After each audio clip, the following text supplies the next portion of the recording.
Hey, welcome back again, you guys, to Auto Transport Intel. I'm Jay.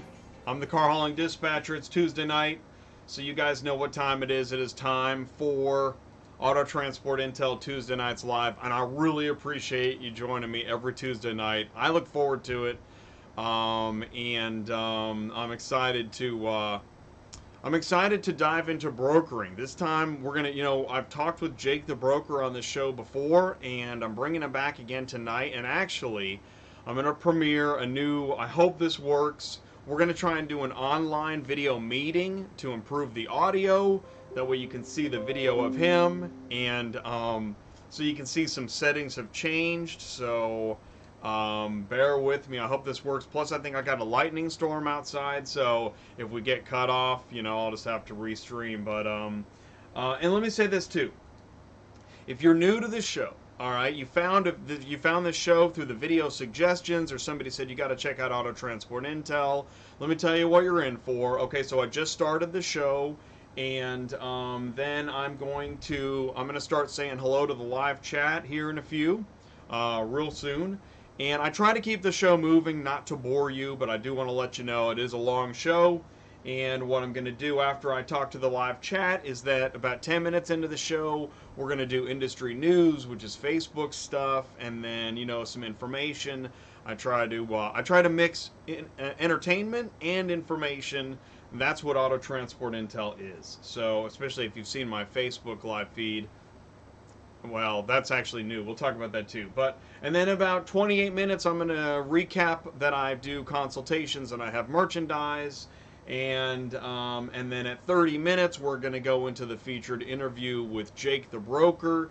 And I'm just letting you know. Also, there's a replay summary that'll be in the description below the video. So you could just click ahead to the blue. If you see a blue time, you can click on that. It'll take you to that part in the video, so you don't have to watch all the intro stuff or the industry news, because this is a 2-hour show plus 2-hour plus. Now, I'm going to try and not do 3 hours anymore. I'm going to pull back a little bit, 2.5 hours. I'm going to try and max at 2.5 hours. I'm going to maybe shoot for 2 hours. We'll see if that works. I don't know. It goes really long, as you guys know. So, anyways, I want to thank you for coming back to Auto Transport Intel, and man, we got already got a bunch of people in the live chat, which is great. Thank you guys. Good evening, Roxy Auto Transport. All right, part of the crew. Thanks for coming back and saying hello. The one and only is back, a regular viewer on the show, the one and only. Thank you for coming back each time. Mel Carbonell, I know I've seen you in the live chat before, so please, if you have something specific to say, please say it, whether it's a topic for me or something, if you got a question for another car hauler. I've given some more consultations recently and said, you got to join the live chat. This is where it's at. James, welcome back to the show, man. I hope that things are going all right with you. I read your Facebook post, and keep me posted on what's going on with that. And I thought your Carvana question was very interesting.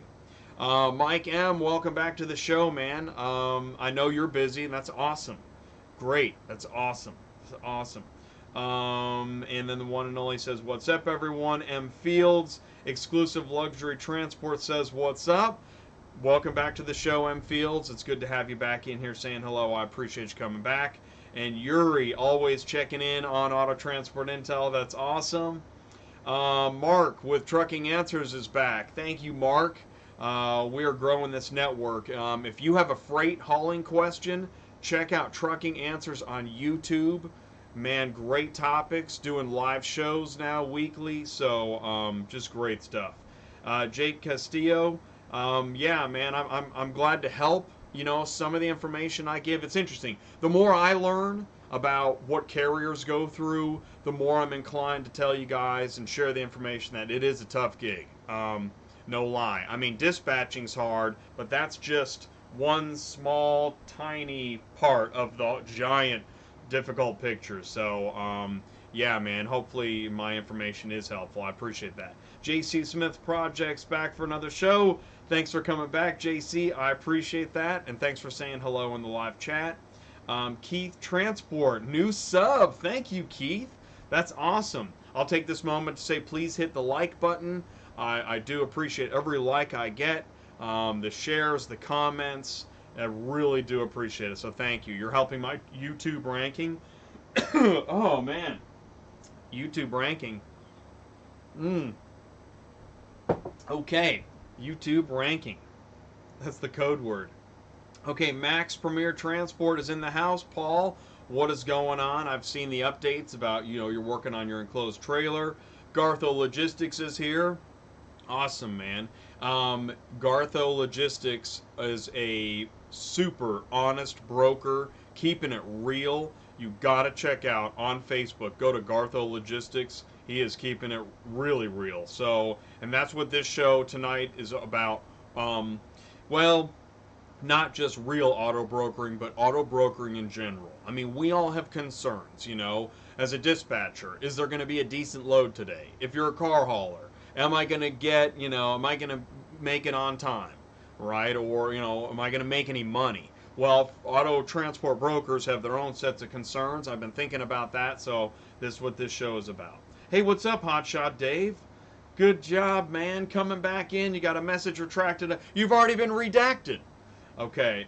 Hey, Car Shipper, dude, awesome. Thank you for coming in the show tonight. I've been meaning to get a hold of you. We've been playing phone tag, so let's connect.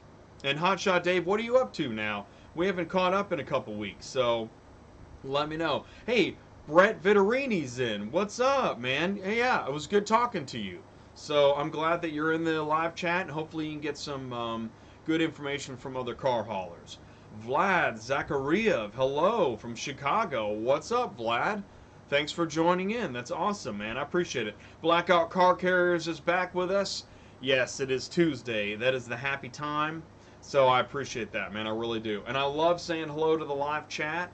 It's now part of the show is, saying hello, and it takes me, I'm almost at 10 minutes, so I'll be ahead of time. Got it. J.C. Smith says, got an F450 truck that I need to move from Ohio to North Carolina. Sometimes very difficult to move the F450, F550, no doubt. Sounds like a flatbed or a step deck to me. I'll tell you what, J.C. Smith, why don't you go ahead and email Jacob at, because he's my guest tonight, and you can, Jacob at nationwidetransportservices.com. Jacob at nationwidetransportservices.com, and get his take, and we can talk about it on the show. That would be pretty cool. Now, my computer's running a little slow on my side. I got a bunch of programs open, so, let me know if you guys are having any trouble with the video or the audio. Hey, what's up, Dispatch Monkey? Hello, Jay and other car haulers. We have some exciting news coming soon. Big surprise. Awesome. Awesome. We love big surprises.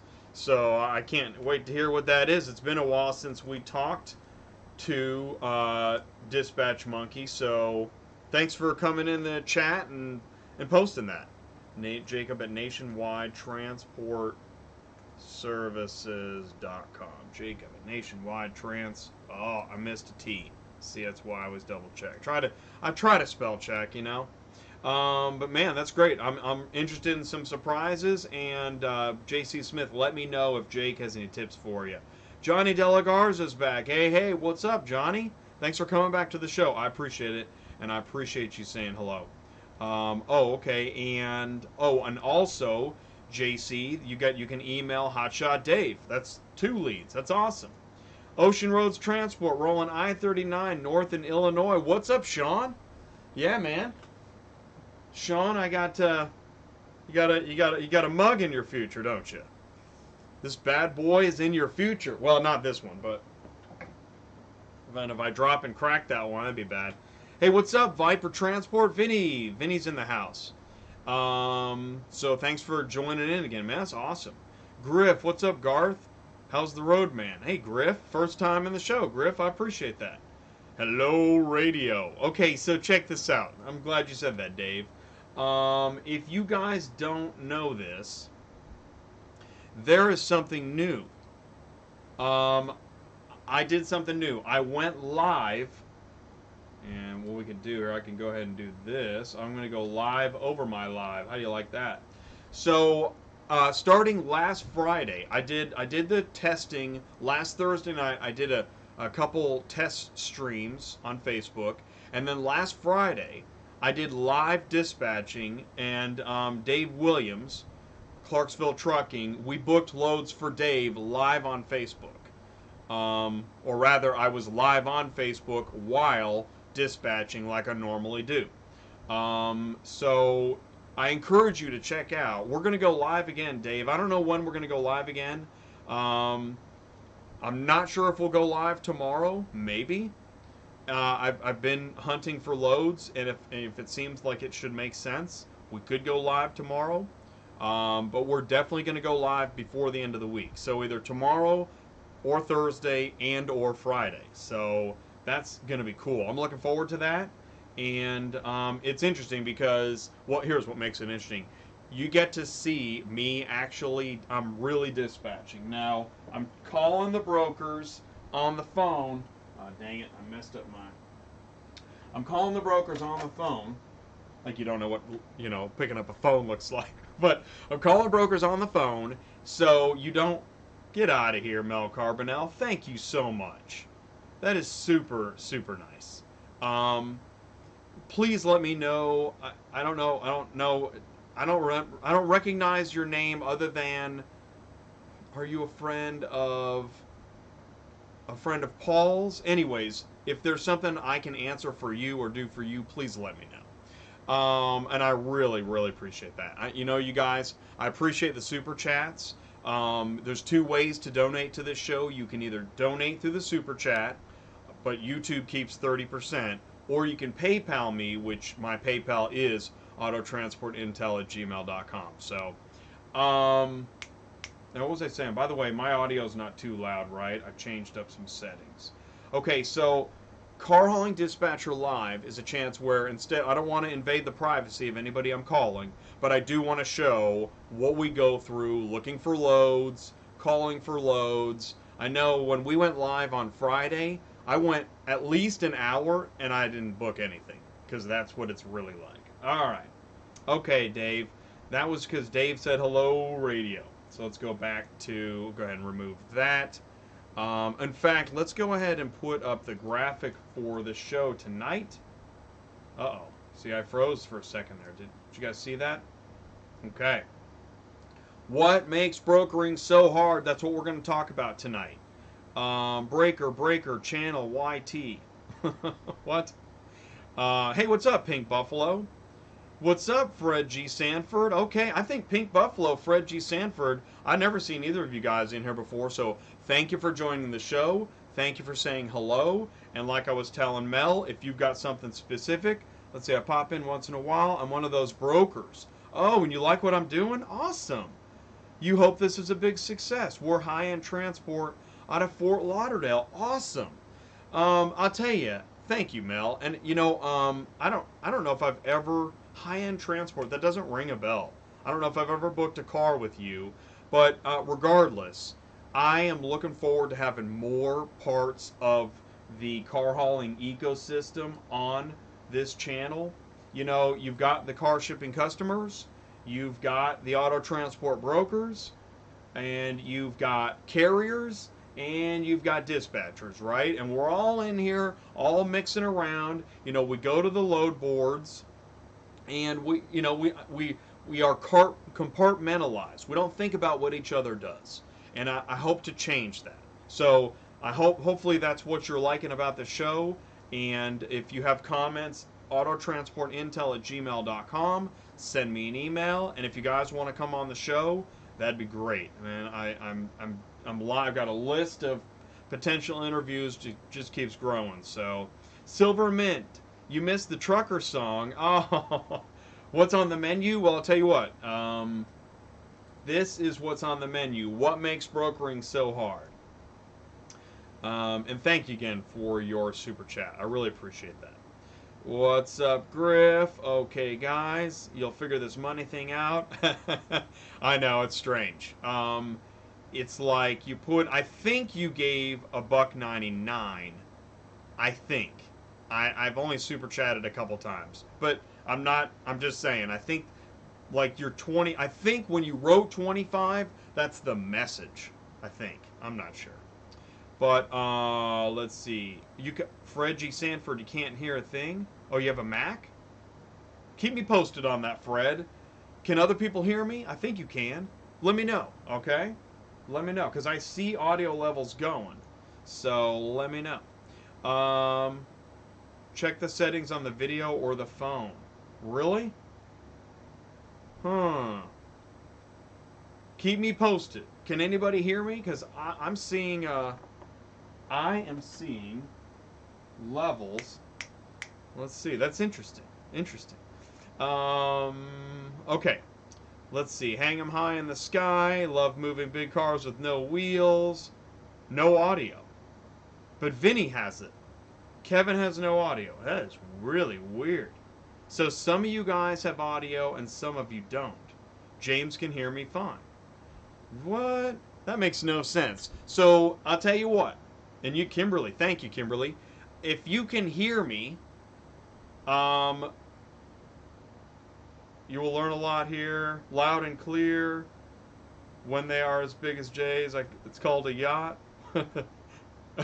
Yeah, and I'm loud, man. Hey, Mitt Hall's new to the show. Oh my gosh, we got all kinds of new people. Well, then I'm gonna say it again. Oh, well, what? Ike? What are you doing, Ike? It's not that kind of show, man.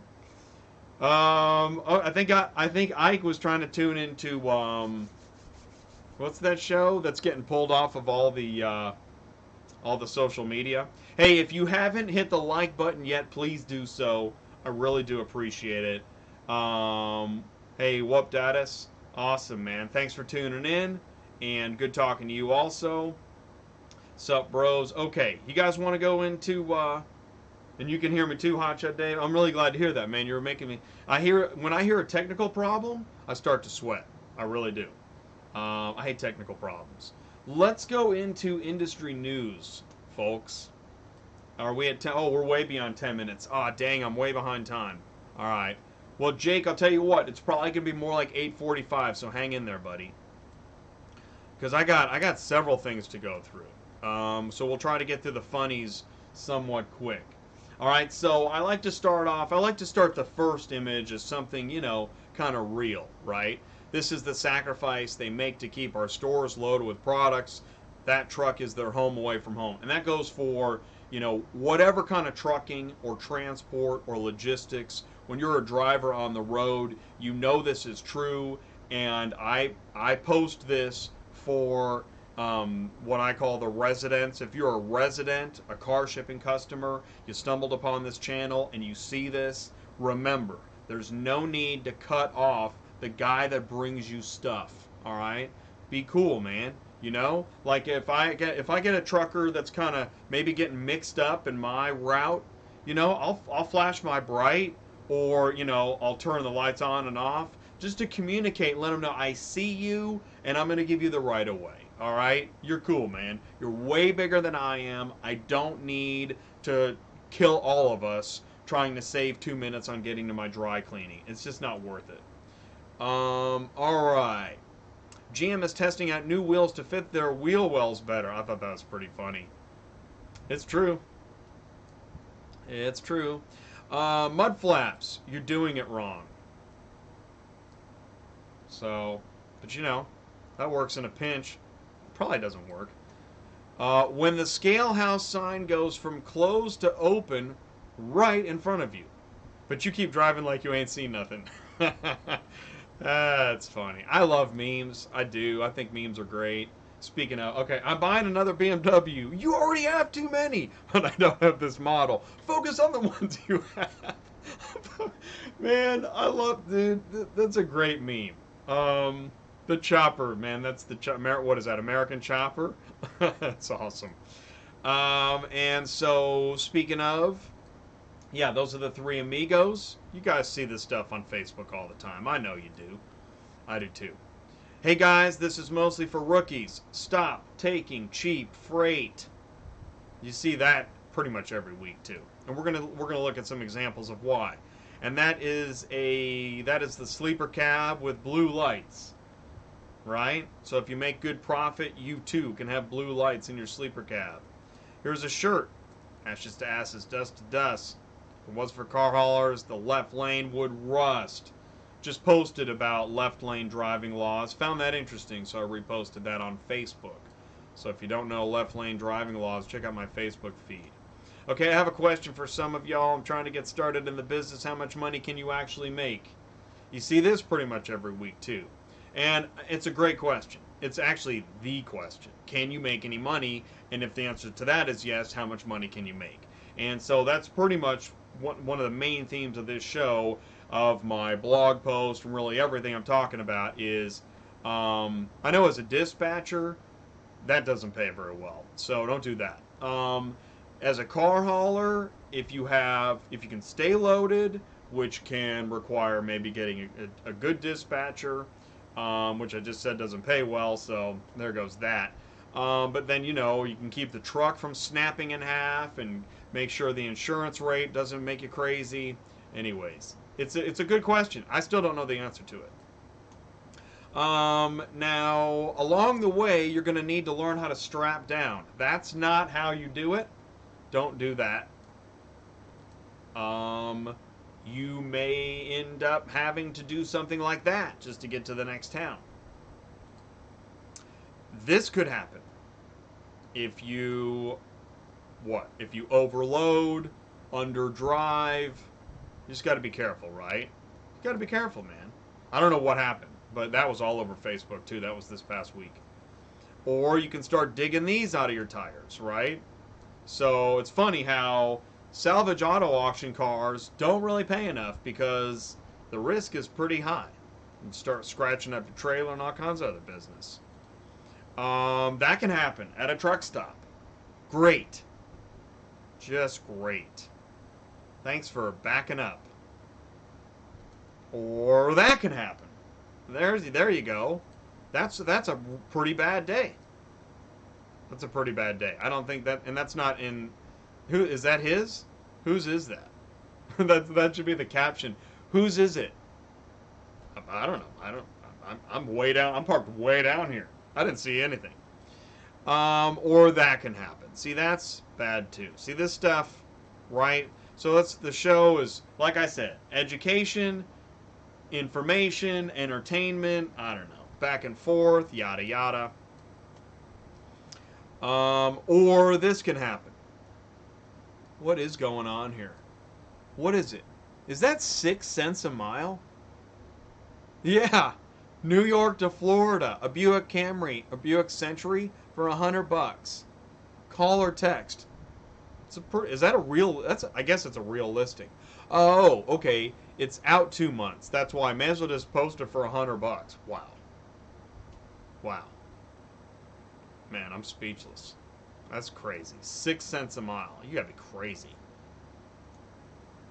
I wouldn't push it for $100. What is this? Oh, a partial. Here we go. This is off of. I think this is DAT, Power DAT. So this is a freight load posting. Okay, Houston, El Paso, 1,200. 750 miles. I'm pretty sure this is what some would refer to as junk. But you know what? Why not? Oh, and this is why, here we go. This is why all the newbies think $1 a mile is a good rate. Now, this is a freight car hauler posting, but that's interesting. So, chew on this. $1 per mile in freight is not regarded as good. $1 per mile in freight is probably like 30 cents a mile for a car. Maybe. I don't know. I might be close. I may not be. Car is dispatched. Ignore other postings. Man, that's hilarious. What are they talking about? Car is dispatched. Ignore. I don't even understand what that means. Car is if it's dispatched, why is it posted at all? What? You want to scan you? Hey, what's up, Irvine Transport? Kevin and Ollie on the road. Why does this audio keep cutting out? Man, that's weird, dude. I don't know. I wonder if it's in the settings of the YouTube stream. Hmm. That's interesting. Audio bitrate 128. I don't know why that audio's cutting in and out. So if you're, do me a favor, if you're having trouble, Pull Dog's in the house, what's up? If you're, oh, and Melissa can hear me. It sounds like most people can hear me. Do me a favor. I'm gonna type this. I'm gonna do, no, okay, I can't do that. But what I meant to say was, I'm gonna type this because you may not be able to hear me. If you can't hear me, please tell me what setup you have. I.e., such as, like, I don't know, Apple, iPhone, etc. Because I don't know. You coming in clear. Not cutting out here. Big T, what's up? You're not cutting out. Audio's fine. I mean, that's great news. Really great news. Thank goodness. But I don't know. I mean, several people have said it, so, you know. Car is dispatched. I don't get it, man. Okay, yeah. So once you start to spend enough time on the road, then you start posting these kinds of stickers. And let's go to the something. Oh, and here's one. So this is it's listed as operable. Can you take it? Mistake. And I think, here's the good news. It's listed as operable. Can you see that tire?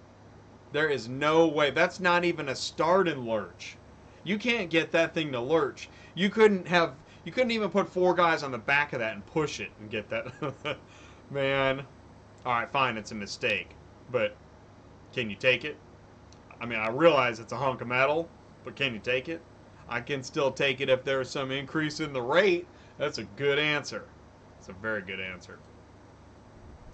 And then after a long while, you start putting this on your truck. If I'm passing you on the right, you're an idiot. Let's take a step back and look at when, you know, things were great. Money grew on trees. Everything was easy peasy. Okay. Just breathe it in. Okay. All right, back to reality. Okay, let's see here. I am confident she'll say yes. Send an email waiting for a response. Okay, hey, we can do it for the 550. We needed 600. Oh, we can't do it for the 550. We need 600. I already booked another vehicle in the same area for 650. Shady! Not shady. I asked for 600. You sent it over for 550. So I booked another car for 659 because you took forever to send it. My drivers don't have time to sit around. You know we have ELD now. Time is money. Get lost! Stop texting me, you shady trucker. By the way, I'm going to side with the green on this. Let me know, do you side with green? Oh, green. Oh, figure out which way you're pointing, Jay. Do you side with the green or do you side with the white? Very curious about that. Let me know. I'll keep that up there for a second. You got me on a desktop Android, doing fine. Okay, desktop Android, check. Maybe it's the service provider. Maybe. That's good. That's good thinking. You never know where the bottleneck's at, right?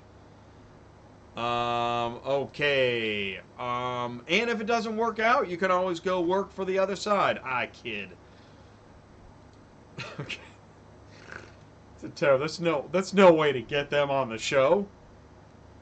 No, we appreciate what you do. In fact, I'll say this. Indiana State Police puts out some great Facebook videos, and I've been sharing some on Auto Transport Intel. And so if you want to stay out of trouble with the DOT, watch the Indiana State Police Facebook channel. There you go. Now we're back in good graces. Whew, that was close. Okay, so there's an email going around. You guys know about Ship.Cars? Man, they're working hard too. So we got Dispatch Monkey just told us they're working hard. We got Ship.Cars working hard. And here's a sample screen of Ship.Cars. Check this out. This is from, I'm looking at this. This is a central dispatch tab, and they got import to ship.cars buttons. Look at those apples. That's pretty cool. Dispatch Monkey, ship.cars, and check this out. RPM sent an email today. Their driver app is here. Woo-hoo-hoo-hoo! Man, it's going to get cool up in car hauling. We got some cool stuff happening. It's about time people start participating. All right, so I haven't seen their app. If you guys, if you see their technology or whatever, in fact, it's about time to have Anthony back on the show. I did a video with Anthony, man, I think that was last summer. So it's been a year. So that'll be cool. Yeah, Officer Huber from Indiana. Awesome. Does anybody know him? I really want to get him on the show. It's Hoover, actually. Officer Hoover. Brent Hoover. I can't get a hold of him. I mean, he gets inundated with messages. So if anybody knows Officer Hoover or DOT officer, really want to get him on the show. And I've said this before, I really want to get a repo lot owner on the show. And yeah. So anyways. Now Sandro Davenport, he posted this. He's posted some interesting. Here's some trends that he's noticed. All right. 1. In winter, prices go up on new. Oh, let's get me out of there. Oh, and you can't read that either. Let's make that smaller. I try to make it larger so you can read. We don't want to do that. Dang it, Jay.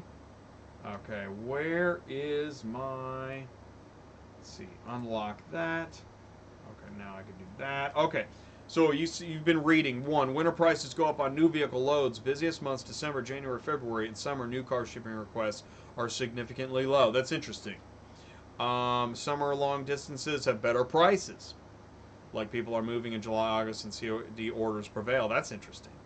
In summer, dealers often do swap trades because certain models from new year start to run out. They try to find and trade popular models from other dealers. So consider getting car swap transport requests. All 3 of those are very interesting. Number 4, in winter, East Coast prices skyrocket. Cars coming from Buffalo, Vermont, New Hampshire, Boston, the highest paid cars. Many car haulers say no to those loads in the winter. Snowbirds. Number 5, car crashes increase in winter, so increased volume on Copart and IAA. This means prices go down. The dealers from overseas increase purchase some more loads on load boards that are going overseas. Also, if we buy a new car in winter, some people buy their new car from American Auto Auctions in winter too. Man, 5 for 5 of really interesting information, Sandra. That's awesome. And I messaged you too. Can't wait to have you on the show. I know you're busy. You mentioned that, so and I don't even think you're watching right now. And here I am talking about how great you are. That's okay, man. If you get a chance to come on the show, please do. Please let me know. Okay, and that gets into brokering. But before we do that, check this out. I want to do this. Did anybody get the, by the way, this is interesting. This image you're looking at here, this is, let's change this. This is a image from American Truck Simulator, which is a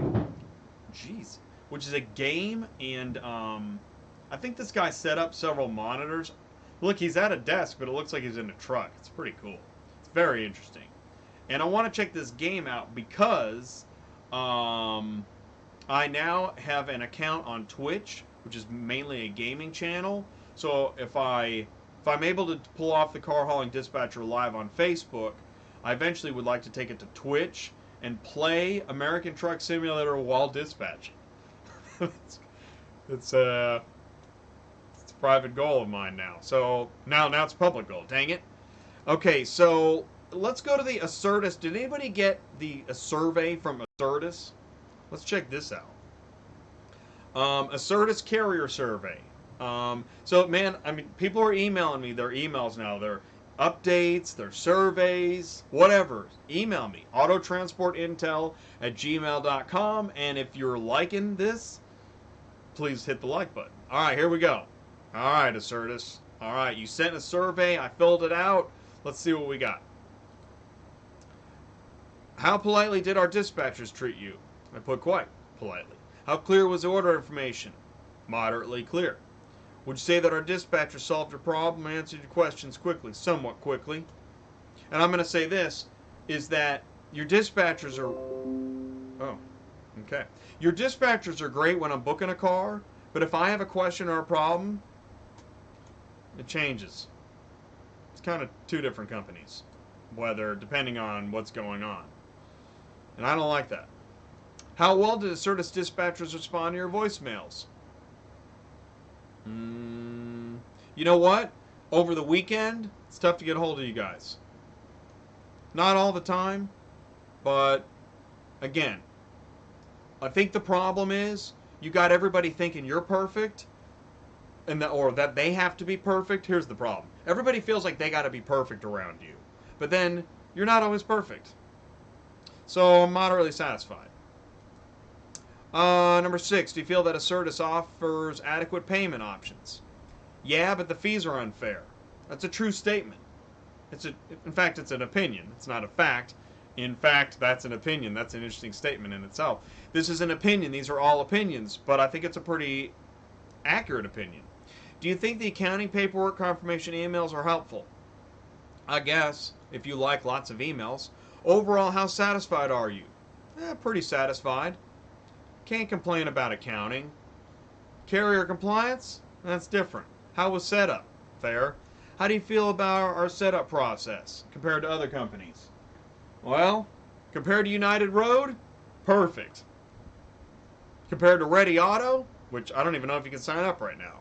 But if you're going for intense scrutiny, you are right on target. True statement opinion. Okay. What else we got here? Overall, how satisfied are you with the compliance? Having to have the talk after any little incident gets really old, especially when so many dispatch sheets are inaccurate. All right, that's a true statement opinion right there. I'm just going to go with that phrase from now on. True statement opinion. Because seriously, again, you expect everybody to be so perfect, and you keep getting the talk and this and that, and then I run a bunch of, I run across junk information on the dispatch sheets. How's that happening? Have you had a claim filed? No, I'm a dispatcher. How often do you use Metro loads? Sometimes. How easy to use? It's pretty easy. It's pretty simple. Compared to our competitors, is Metro loads quality better, worse, or about the same? Somewhat worse.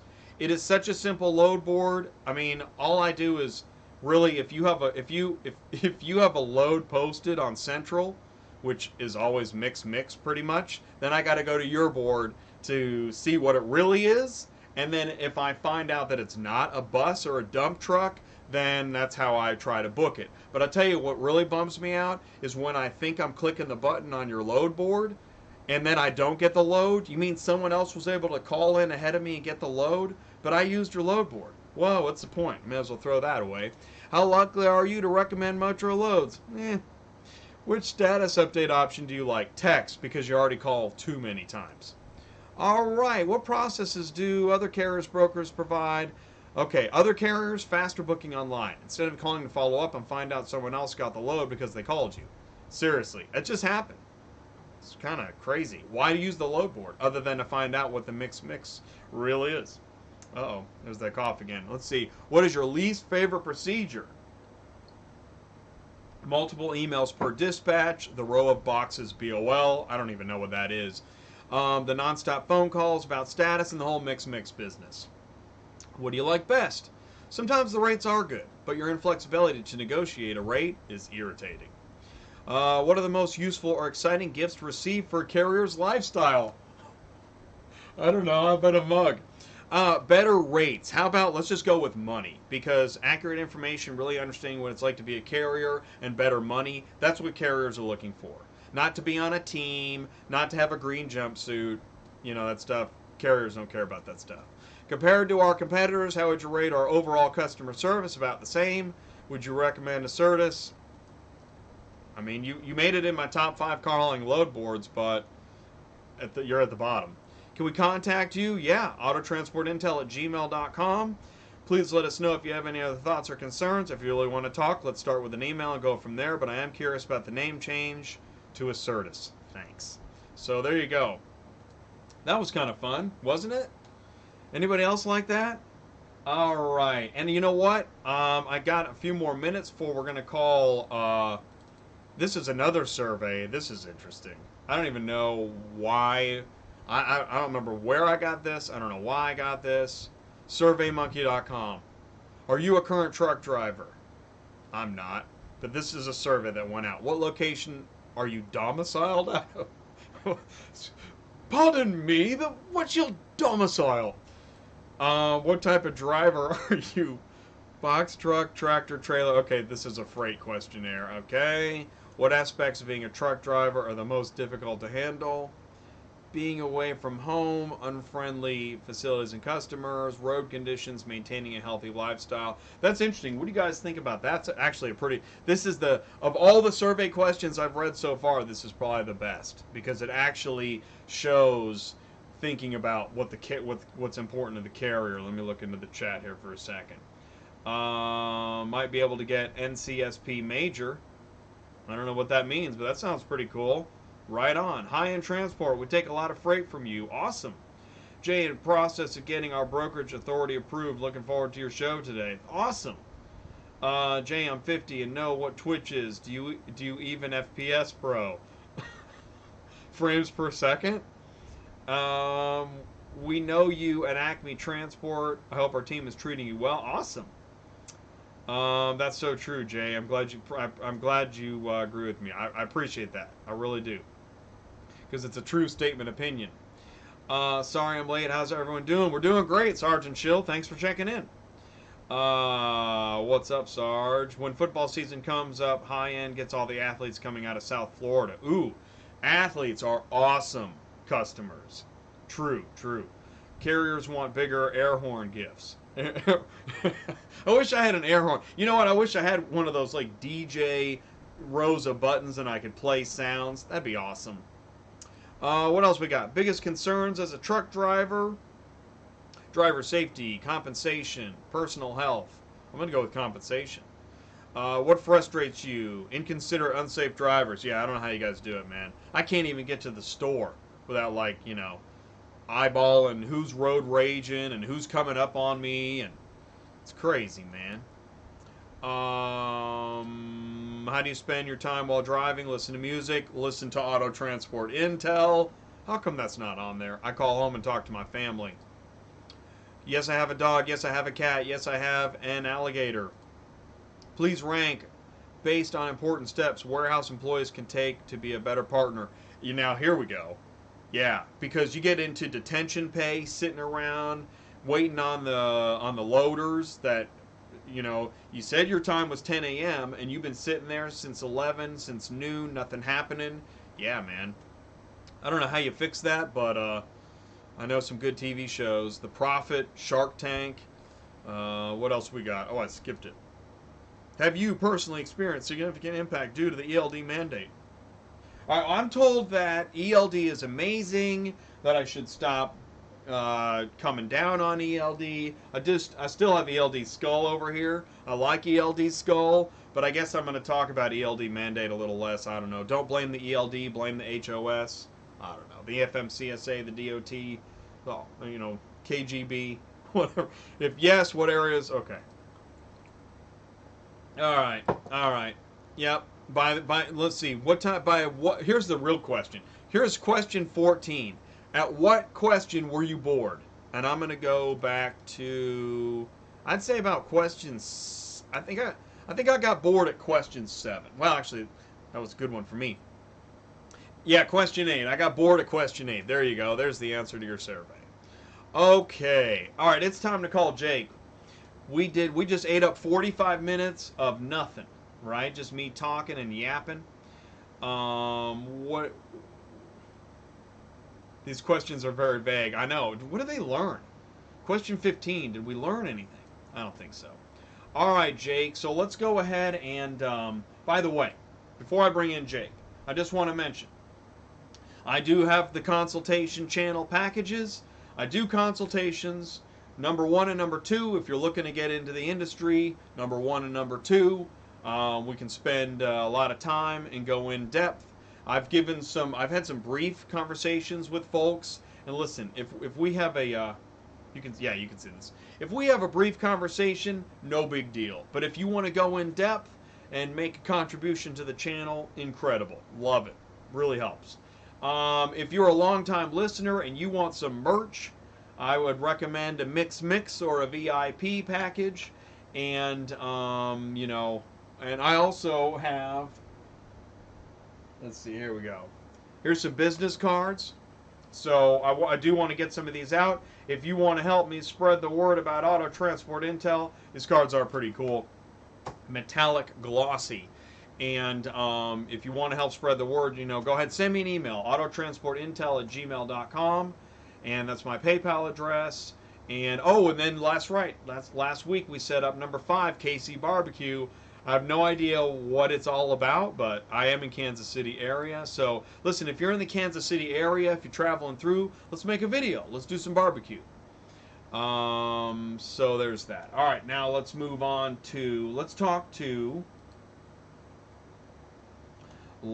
this. All right, here we go. This is the first time I've done this.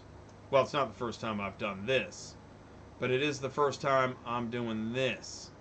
So hang in there 1 second for me. Don't go anywhere. Yes. All right, so we're going to do, all right, here we go. Connecting. All right. Join with computer audio. Let's go to full screen. And we're going to invite Paul. All right. Wow. This is exciting. Let's see here. I'm sorry. I said Paul. I was thinking about what Paul said. All right. Hang on 1 second. All right. This is why, man, I could really use a switcher in the studio here. Okay, Jacob.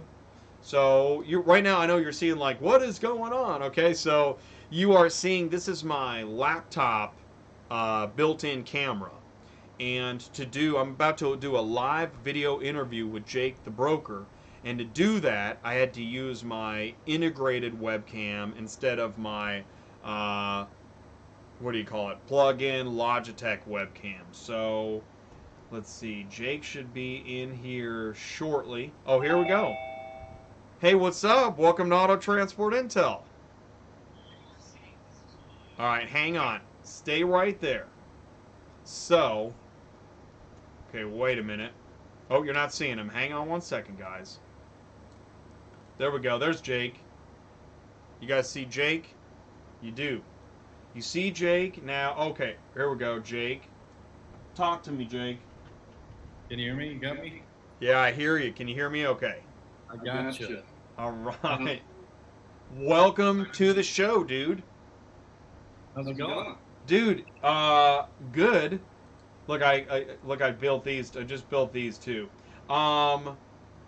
This is the first time I've ever had a live video interview on the show. So, do me a favor, guys. In the live chat, please let me know if you're able to hear Jake okay. All right.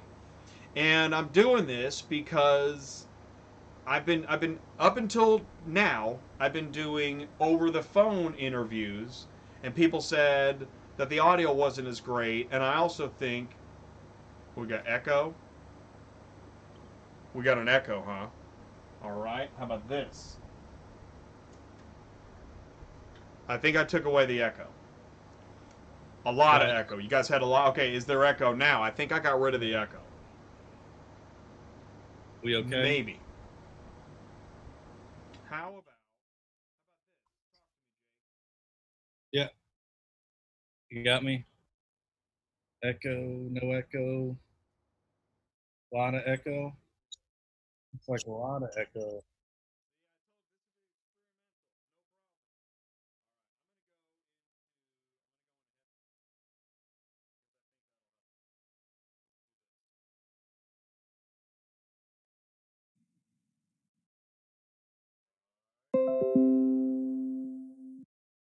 No, you said it's better. I think it's better.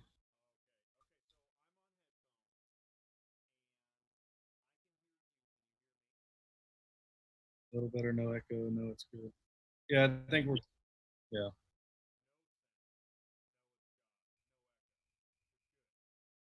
Okay.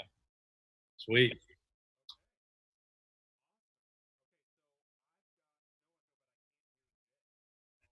Okay, wait a minute. Wait a minute. Check, check, check, check, check. Okay, there we go. So I'm back. Now we can't hear Jay, but we can hear Jake. Okay, so I'm back, and you're back. I think we should be good now. Let's see. Let me We good? turn. Yeah, let me turn this up. Okay. Jake, give me a mic test. Test, test, 1, 2, 3. There we go. There we go. Can't hear Jay. Okay, so I think now that we know there's a delay on the live chat. I can hear you. I can see my mic levels. Okay, so now you can hear me, and now you can hear Jake, right? I think that's true. I think that's true. And this is really thank you guys for sticking around and helping with I can only troubleshoot so much without being live, and you guys helping me give me that feedback really helps. So, well, what do we got here? Oh, we got a. Oh, by the way, hey, have you seen this? I did see that. Yeah, I saw that on my test show when Judy, right? Judy. Oh yeah, on your right, yeah. So, I gotta man, get one of them. and you know what's yeah, you do. I need to come up with a system. Right now, I've only got 3. But the quality, wow. But they're too expensive right now. But the Jay looks like a dubbed kung fu movie. That's interesting. Huh. But Jake does not. Fred, you still have that Porsche and Lamborghini for sale. All right, we're gonna keep moving. Let's see what happens. But I agree. You know why I look like a dubbed kung fu movie? Because my processor is probably choking right now, which is one of the things I said about Carl Janison. That's one of the things I said about doing this. So here, let's do this. This should help. I'm going to share my screen. Okay. But now we're smaller. Let's see if I can make us. No, there's you. Oh, that's just you. What if I do? I'm going to stop sharing. And what if we go to. If I minimize. Yeah, I'm pretty. Okay, and that. So that's smaller. Look like a chopped up kung fu movie. That's awesome. So I don't know. This might help. I don't know. I think I'm still chopped up. I'll be getting in touch with you. Mac the Trucker. Awesome, dude. Okay, so hey, I hope Jake gives us a positive rating on Central for watching the show. That is fantastic. Does that count as conducting business? I think so. I mean, technically that is. You know? So, all right. So, Jake, I have you on the show for more than just testing my audio and video equipment. Yeah, we got a couple of questions, right? Concerns. So Broker, let's start. Broker concerns. That's right. We're going to talk about broker concerns. One of the things that that I was talking about. See, and I know, right? That just cleared. You're not on screen at the moment, but you will be in a minute. We have been talking about. You got car shipping customers, transport brokers, carriers, and dispatchers, and you are a broker, correct? Correct. And in your day-to-day operations, what's it like for me as a dispatcher? Typical day-to-day, I log into load boards. I'm looking to book cars for car haulers that I work for. What are you doing each day? Well, I mean, basically every morning starts with any overnight cleanups. And once you're set, I mean, then we've got leads. We've got to call leads. We basically have to generate new business. And then we have to get rid of, so to speak, existing business, right, or postings.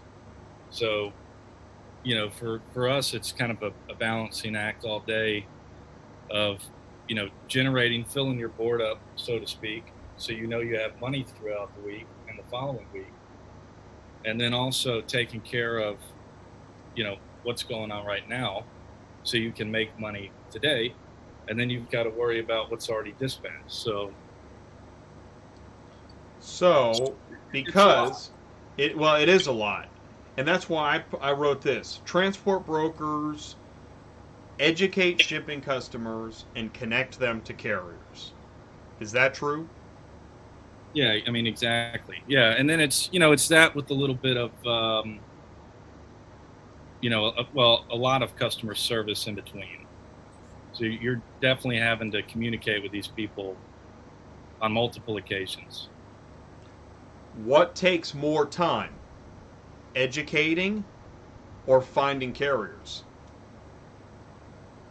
Oh, educating, definitely. I mean, talking to new customers, right? And again, I mean, that depends on what kind of brokering, so to speak, where you're getting your business from. Is it residential car shippers? Is it dealers? Et cetera, et cetera. But yeah, when you're dealing with residential customers, which most brokers who are getting leads, that's who they're dealing with.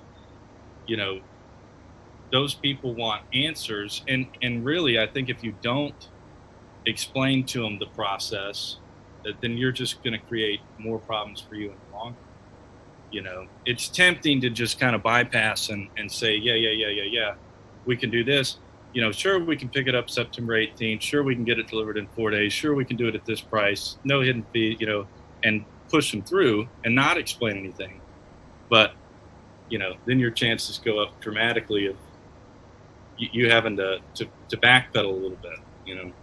Absolutely, and that's where I mean, you made me think like when you like let's say a dispatcher gets a dispatch, finds out there's inaccurate information, and now the driver's at the pickup location. Okay. I mean, there's a few options of what happened. Either the shipper didn't tell the broker, or the shipper did tell the broker and the broker didn't tell the dispatcher and or carrier, or just nobody knows what's going on. Now, but okay, so what are we talking about? INOPS, lift kits, All that. 37 That's inches. right. That's what we're talking about. Yeah, I mean, sometimes it's definitely the broker's fault. Sometimes it's the customer's fault, um, which I would never tell them directly. Um, but with the old saying, buyers are liars. So you'll have customers that sneak things in, like, and they will not tell you if the car runs or doesn't run, or you will tell them COD, and then they'll call and act clueless and want to pay with a credit card. So those are things that we deal with that aren't always necessarily our fault, but I do understand there's plenty of brokers out there who are definitely slack, and just fail to mention. So I think it can be any number of things.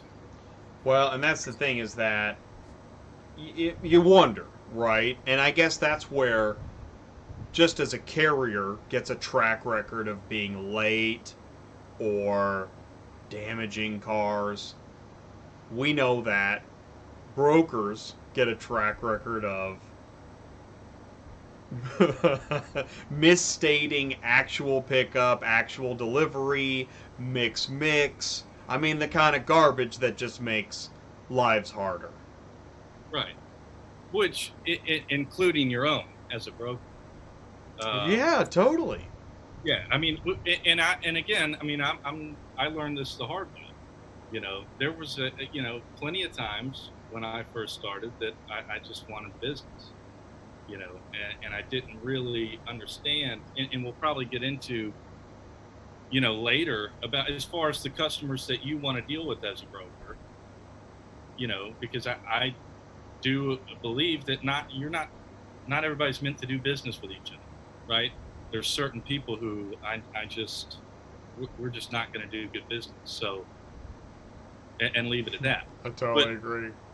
yeah, I mean, but if you don't set those boundaries, with the customer and with what's going on, and you're not upfront, you know, that's going to prevent you from making money later down the line, right? Because you're going to be too tied up.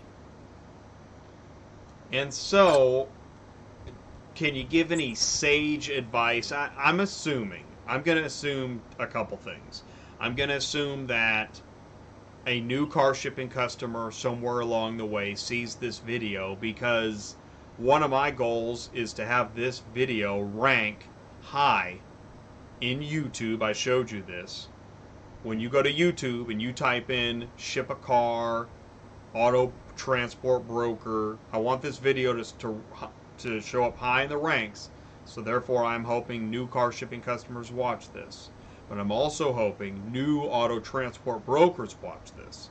What kind of sage advice can you give to short circuit doing some of those things that really in the long term don't pay off? Like hiding information, or I know that's a big question. And I'll tell you what, why don't you hold off on that answer, because I think it's time for us to go into the fears as we talked about. We are now 1 hour into this program. If you just tuned in, the 1 hour, this is the spot. Here we go. The fears of an auto transport broker. You know what? It's funny. I'm gonna update this. I'm gonna add a new, because I could do this because I am the switcher. The fears of the fears of an auto transport broker. Sounds like a Stephen King novel.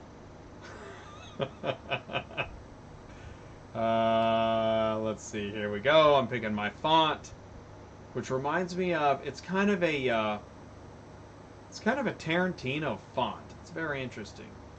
All right, let's go ahead and get rid of why is brokering so hard.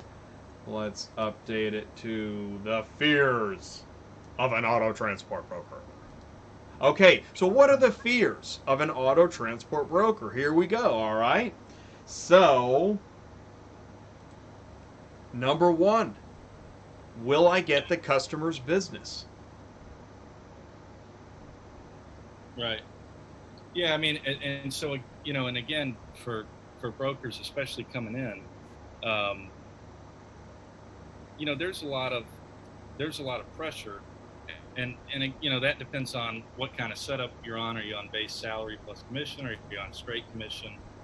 Are you on a sliding commission scale based on your numbers, et cetera, et cetera. But when you first start, I mean, you're starting from scratch, so you're kind of just clawing, to build up this pipeline, so to speak, of business and customers.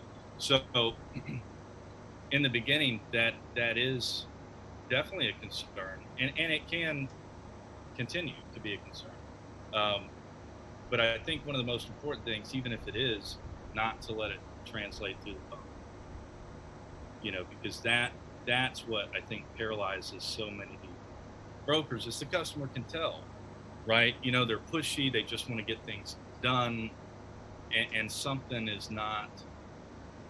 People understand that, right? Like 7% of our communication is verbal. Everything else is kind of how does somebody make you feel? They're not necessarily paying attention to all the words you're saying, but how does this guy how does he make me feel? And if he's rushing me through this process, and I can tell all he wants is my money and an order, they're gonna know that. It's a really good point. So, all right, what's the solution? So we talked about. Now I didn't put the solutions on this fears of an auto transport broker page, but you and I talked about discussing solutions. So what's the solution? What are some solutions to will I get the customer? Um, the one thing, and I think what we kind of briefly touched on is realizing the scope of this industry and the amount of business that's out there. That's a little more difficult. You know, drivers they need to pick up vehicles in a certain location, but brokers, we can move things anywhere, right? It doesn't matter what state, what country. So the volume is tremendous, right? Of customers, especially right now. The U.S. is 50,000 drivers short, so there's so much stuff, being shipped, and at the same time, there's so many customers already out there that have somebody else that they're working with or have been working with, that's not treating them correctly, right? So there's a lot of different avenues. When I first started, we probably, and I'm not going to disclose, I'm going to be relatively vague just Good. because, Yeah. we're working about, we probably get, say 30, 40 leads a day, right? So you call them once or you call them twice, you do a follow-up, you send them emails, you shoot them texts. Then what? Especially if you're just starting. I mean, I used to get on Craigslist, look at people who are selling cars, um, dealerships, cold call dealerships. I mean, there's a million different things that you can do to just try to generate business, and not. Then when you have a big deal going, say somebody calls and they're like, hey, I need a quote on 50 cars from here to there. Or I got 10 going here, 10 going there, 15 going here. Right. So you kind of, as a broker, like now you're excited. Yeah. And then if they say something like, I need it done in 4 days, then we get a little more excited. But it's to not put, diversify. The more people that you're calling, the more people you're talking to. Don't spend 5 hours. I mean, if you have to get the job done right and get it done the right way, do it. But don't slack and put more attention and more focus where it's not necessary, and miss out on other business. It's interesting. One of the I like to talk about how sometimes something that could be specific to an industry, suddenly that message can be a life skill. And I think a life skill that I think I've tried to learn is don't say no to something that could be an opportunity, but you lack knowledge about. Seek the knowledge, seize the opportunity. And I'm sure that happens a lot in brokering because I'm sure that you get a lead or a customer on the line. Everything's like fishing, isn't it? Right? And you got this thing on the hook and you're like, I don't know. But you got to go for it because if you can succeed, it'll expand your business. Right. So, all right. Well, I mean that sounds like that's got to be a huge fear. And I know like I found some of this out personally because I don't know, a few years ago had to broker a few cars and I kind of went through this. It's almost like stages of grief. So so all right, let's go to the next stage of grief. Did I charge enough? So you got their business, you gave them a quote, and they said yes, and then you're like, did I charge enough? Yeah. So there's a lot of different scenarios you can run on this, and so starting, we'll start. Since we're kind of, when you're first quoting leads, right? You're quoting volume, And depending on what CRM you're using to keep track of all your, info and how you're quoting, or if you're quoting off central dispatch, or, however you're doing it, when you're busy, talking to carriers, talking to customers, quoting, sometimes you won't pay attention to where something's located, right, or where it's going. Right. So you'll go through the spiel with this person, and then, say you don't get a call on it or something, and you're kind of like, man, what's going on? I thought this was an easy route, because it's showing me Seattle, Washington, but really it's going to the island, right? Which, nobody wants to go out to. No. So are we going to meet in Tacoma? And at that point, then you understand, okay, I didn't charge enough. So, that's one way. And then when you deal with customers, like we were talking about, what kind of customers you want to deal with, I watch and have seen a lot of brokers get talked into trying to lower rates below market price. And you see it all day on Central Dispatch, right? No. Los Angeles to Orlando, $450, Oh my gosh. Yukon XL. Right. But I'm not saying, but it's like, and I watch it and they're like, well, I can, shop around if that's what you want. I can post it for that. I can do. And it's just, why waste your time? Well, and I was just saying, you made me think of a couple things. Number one, auto quoting software. Right? If you're using a software, man, it better be good. Right. And hitting that compare button, thinking that that's your answer. Right. Huge. I see that as a huge mistake. Oh yeah, yeah. I mean, because sometimes it's in a whole other state. You're going to, north of Concord, New Hampshire, and it's giving you a, Boston, Massachusetts. Right. That's a whole nother, Right. Or you're out in the Cape somewhere, and I think that's why, as a dispatcher, when I see a load, I call it. I think it should pay more money, but it's on our route. And the dealer says, well, we move it for that all day. I think that means I have no idea. Right? And I don't care. Yeah. So, well, and you bring up a good point though, and this is something that I make, clear with residential car shippers, who I don't, deal with a whole lot, mostly referrals or previous clients.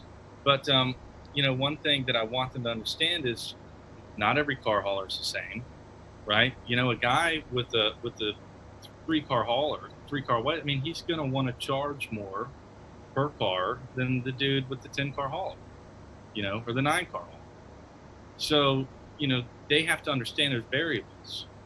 You may be getting picked up in Nashville, but, this guy's in Knoxville, but he's willing to drive over there because, that's the only other car that makes sense for him at the time being.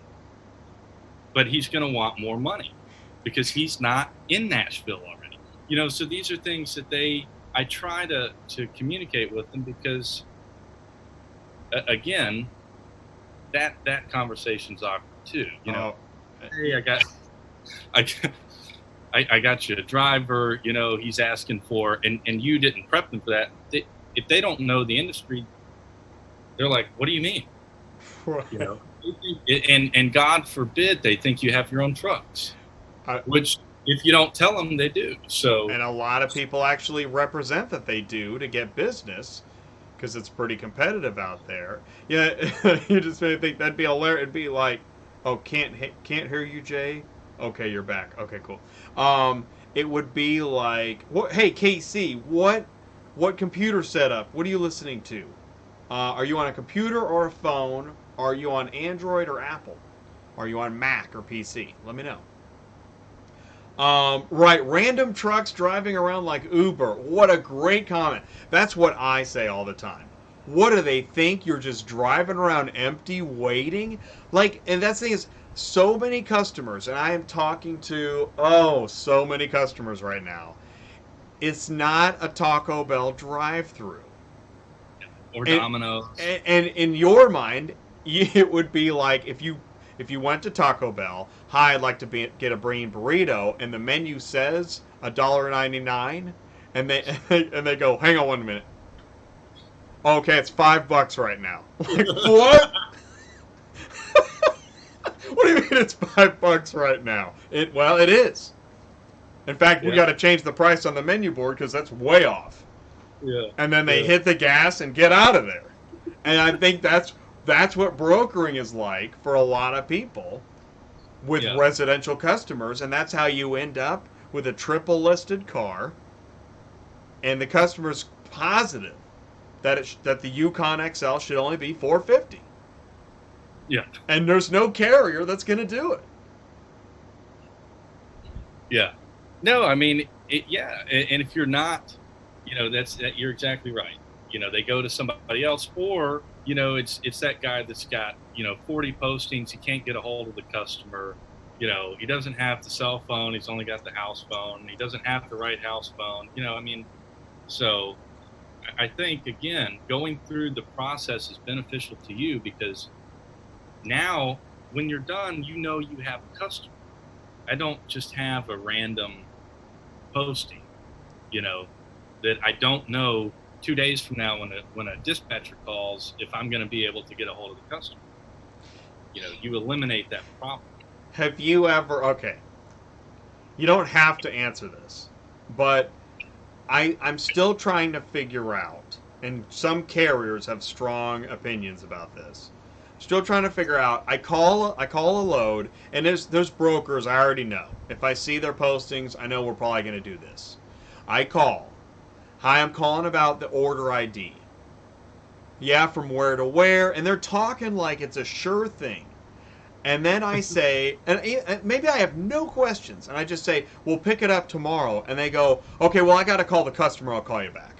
And there's no callback. That means there's no customer, right? Right. Exactly. Well, what's the point? Yeah. Well, there is none. It's hilarious. It would Yeah. be like if I went to Taco Bell, hey, can I get a bean burrito? Oh, yeah, no, we don't have that.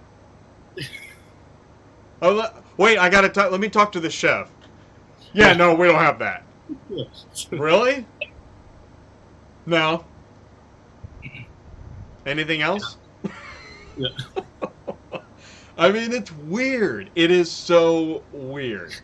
The way, and that's why, like, some brokers don't understand why brokers get a bad rap. You understand why, don't you? Oh yeah, yeah. Yeah. I crack jokes about it, to some of the guys. There's a couple dudes, I deal with regularly, and we talk pretty frequently, and I always Right. joke. I mean, because but it's not just brokers. There's a couple of Right.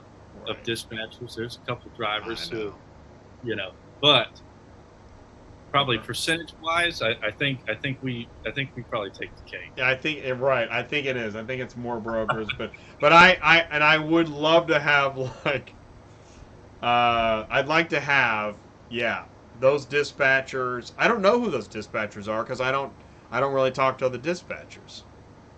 I'll find out though. You guys will tell me, won't you? But no names. We don't want any names. No names here today. Just email me. Email me. It'll be hush hush. All right. Okay. So let's go back to the fears of an auto transport broker. All right. Number 3. Okay. Now that you got the customer, you charged the customer. Will I find a reputable carrier? Oh, this has got to be agonizing. Yeah. So, well, and again, that's something that you can kind of just tell, right? I mean, if you're talking to, a driver, a dispatcher, you can tell. I mean, Right. most of them. Hey, well, we're gonna pick it up today. No, no, no. Hold on. We're gonna pick it up tomorrow. No, no, wait. What? We're gonna wait. Right, No, we're gonna get it next week. I think. right, right. Or you're like, look, the customer is leaving. You know, they're like, oh, you got to post it for the 13th. We can get it the 13th. Okay. The customer is leaving, you know, on the 14th at 3 p.m. So you can pick it up on the 13th or the 14th before 3 p.m. on the 14th. Oh yeah. You know, and so sometimes you can tell, right? Whether or not they're just blowing smoke, and you're going to get a call later and say, "Oh, just tell the customer to leave the keys under the doormat. We'll take pictures. We got it." Generally, you can see that coming. Now, I understand accidents happen, so I don't. You know, I'm not saying that all the time, but what we do, and I won't give, you know, precise numbers, but we do check their ratings on Safe. We do go on Safe and make sure that they're authorized. Make sure they're authorized for interstate, not intrastate. You know, one particular state. You know, if they're based out of Florida or Alabama. Yeah. Right. They're in. You know, Safer sys and all that stuff.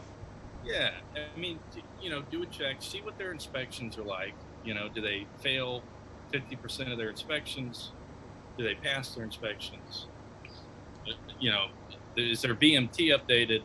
You know, you can kind of see and get a feel for the company. And then if they've got negative ratings, big deal, but see what they're for, you know. And I like what you said. Even if they have negative ratings, see what they're for. Maybe even if they end up on the, you know, like with shippers, I mean brokers, if I see a warning about payment, you know, this shipper has had payment issues in the past, and yeah, I encourage you to check out the live chat as they're coming in too, because people are asking some good questions in the live chat. Yeah, they are. Yeah, they are. I like the phrase "we have drivers in your area." That's pretty funny. Just for you. Yeah. My favorite is when you hear stories, man. And well, I'll say two. So one, I used to put my name on Central Dispatch. I don't do that anymore because what I used to get is a customer call me, or I would call a customer, and they go, "What do you mean? I spoke to Tony over at so and so, and he said Jacob at Nationwide. You know, he's working with Jacob at Nationwide, and because a lot of us get the same leads." Uh-huh. And so that's something a lot of people don't know. Mm-hmm. Like I can look up a lead, or I'd say I do a follow-up call, right? And I can go on Central, see where they're shipping from, where they're shipping to, and I can see if they're already posted, if they're going to get moved, you know, if they're not going to get moved, and who they're working with. So if I see a name, I could just call the lead if I wanted to and say, "Hey, I'm working with Tony over at," you know, pick a company, pick a brokerage. You know, if it's my lead, I have their contact info. Well, and that's what's interesting to me is oh cool, Dave sent me an image. Let's take a look at it. See what Dave sent. Oh, that's a good question. Dealing with the new carrier.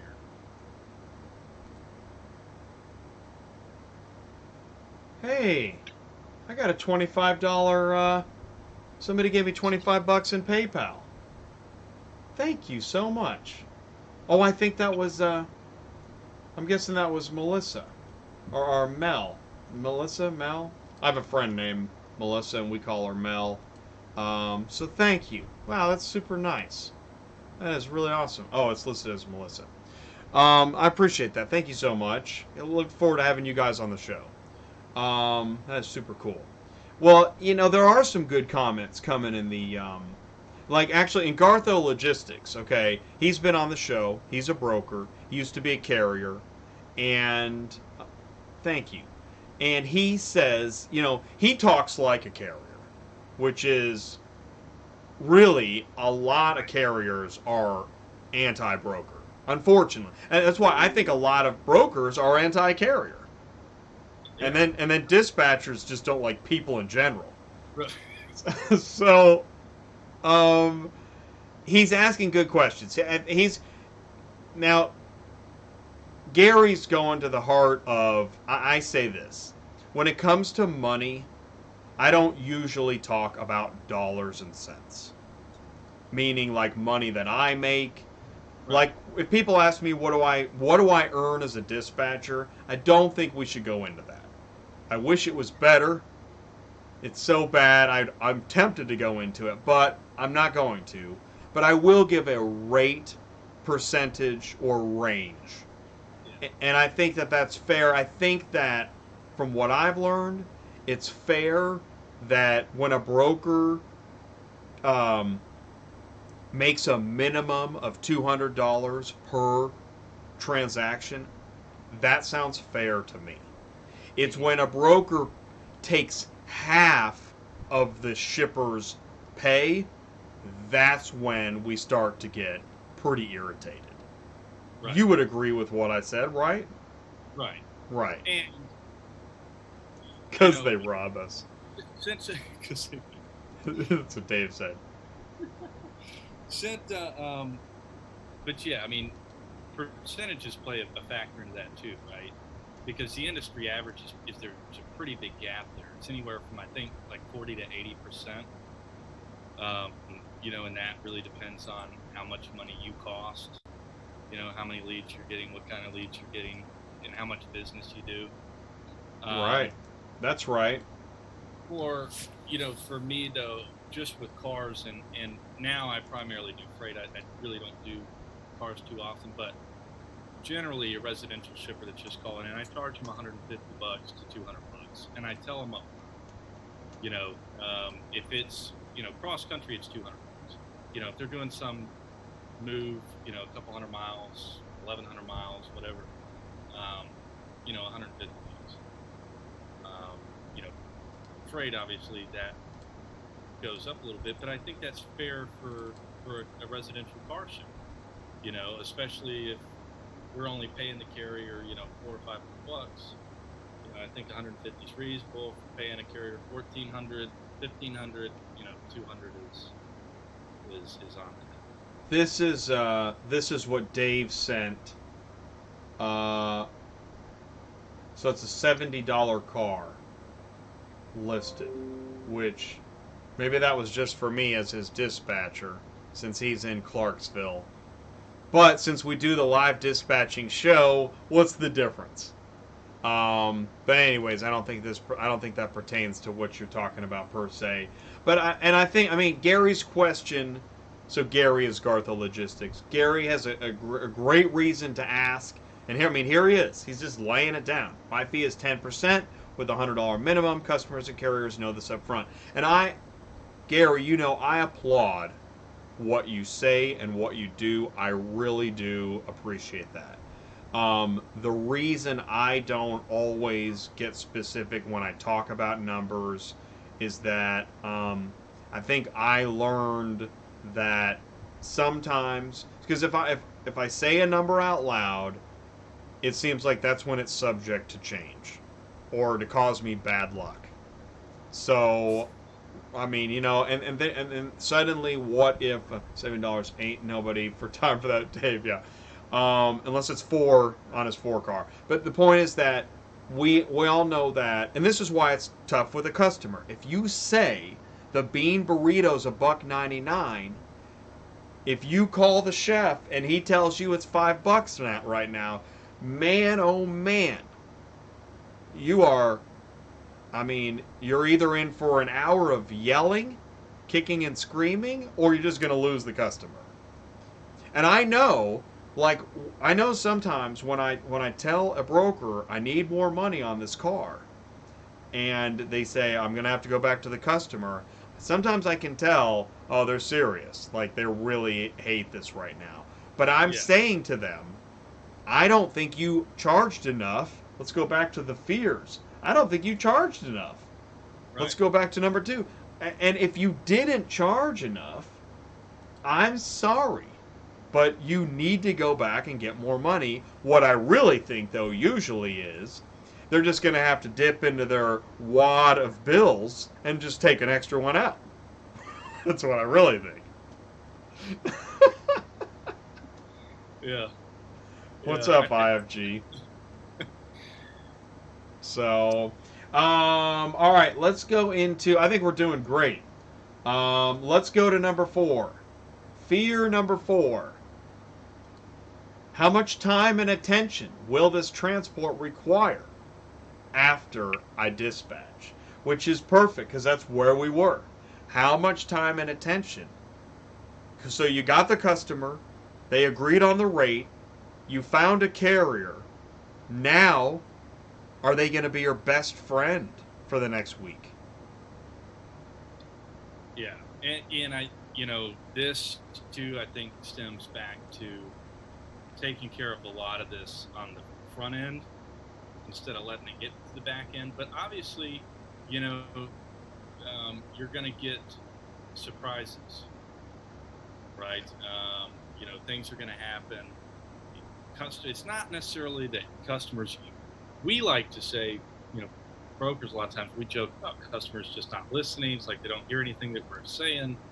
Especially when it comes to payment. It seems like you have to kind of reiterate that a couple times, but it's not their fault because that's the society we live in, right? There's not very many places that you go and they're like, no, we only accept cash, and so I don't know that it sticks. Funny. Yeah, it's true. So, and then you've got, anything from driver breakdowns to, which if you're dealing with a customer that has tight stipulations,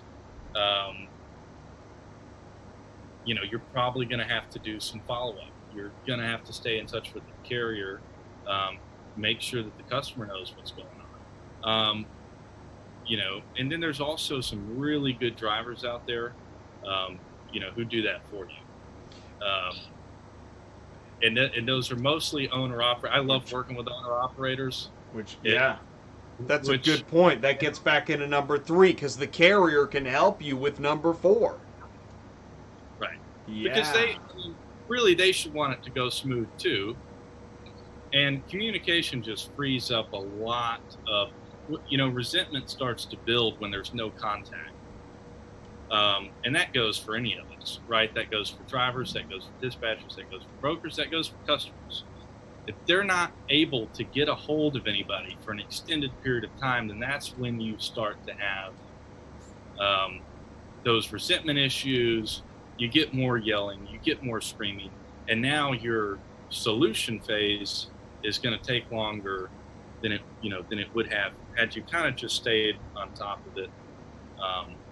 Especially on those kind of special shipments where you've got, either something expensive, something out of the ordinary, VIP dates, tights, basketball player, right? Right. Yeah. It's interesting. Sometimes I'll try to think of automation, and I think of like the education of a customer. I don't know. There may not be a way to automate that because if you gave them a video to watch, they're going to be like, who is this guy? I'm not watching a video.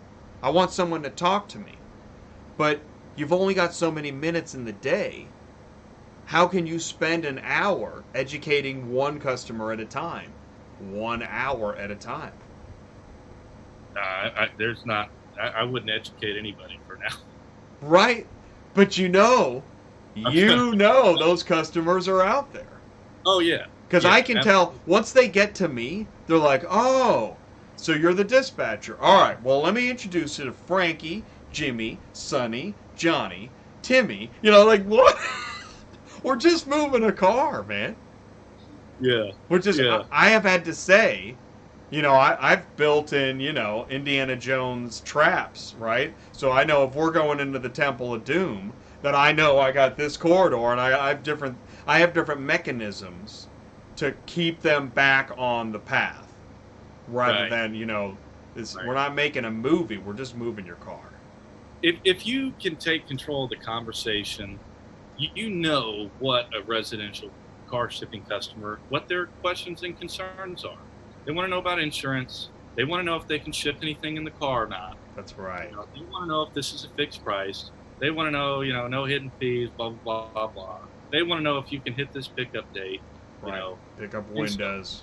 When you just, and generally I'll just ask them, has anybody explained to you how this whole process works? 97% of the time they say no, right? Or they say, well, there's something about a centralized load board, and that's really all you get out of it. So, just taking that time, and not, by the time you're done touching all the points, they shouldn't have any questions, right? And then not only that, but at this point they should be like, okay, and know that you know what you're talking about and that you're not lying to them and telling them, which they don't all know that. Some of them think, they're convinced that this guy can pick it up, by 3 p.m. tomorrow, for $150 under market price. And, that's okay. Again, that's probably somebody that maybe didn't want to do business with in the first place. There's so many funny dispatches, so many strange stories. But one that really sticks out in my mind, and this is a major broker that likes to talk about actual pickup and actual delivery. Like that even needs to be talked about, because why even specify actual pickup and actual delivery? It's a car. Of course it has an actual pickup and an actual delivery. But anyways, I called it. They tricked me. I called it. And okay, fine, I can live with some of those changes. All right. And so they live at a lake and everybody's rich, and I know we're going to make nothing. All right, fine. I'm getting through all of it. Oh yeah, right. And I can't talk to the customer. You are the go-between.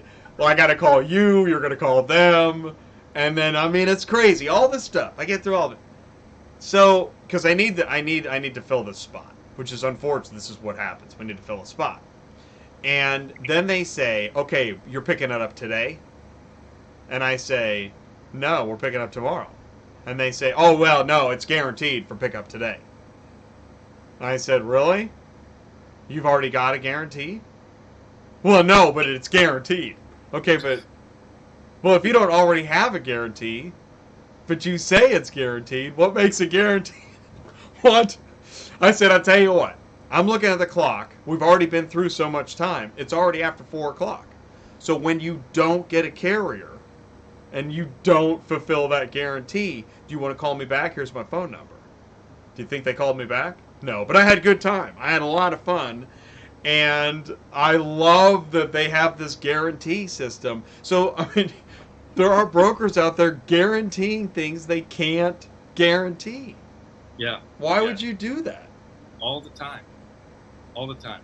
And it's just to get the business, And to be honest with you, I've seen brokers do it firsthand. Surprisingly, they still make money. I just think that it's a more stressful way to make money. Oh, exactly. Totally. Yeah, that is, right. You've guaranteed, man, that's stressful. Oh my God. That by the end, yeah, but when you're 3 days late, it's $200 more than what you said it was going to be. And, their car got hit by a pebble going down the highway. Like, the customer is irate, Yeah. And that takes a special skill too. Like I'm pretty good. Yeah, Gary says I promise nothing. Man, Gary, I'll tell you what, Gary, you are the car hauler's dream broker. It's true. No doubt. Ness Diaz says the only thing guaranteed in life is death and taxes. And a pickup today. What was I gonna say? Is on the what about the brokers that put the customer on hold and give the phone to their buddy sitting next to them, and that's the driver? Oh yeah! Oh my God! Right? I'm right around the corner. Yeah. I'm just at Taco Bell. Oh my gosh! Let's go to the fears. All right, let's go to number 5. I knew this would be fun. Will there be a good driver-customer rapport, or will there be trouble? Okay, yeah. It's just like you said. Some people can't get along.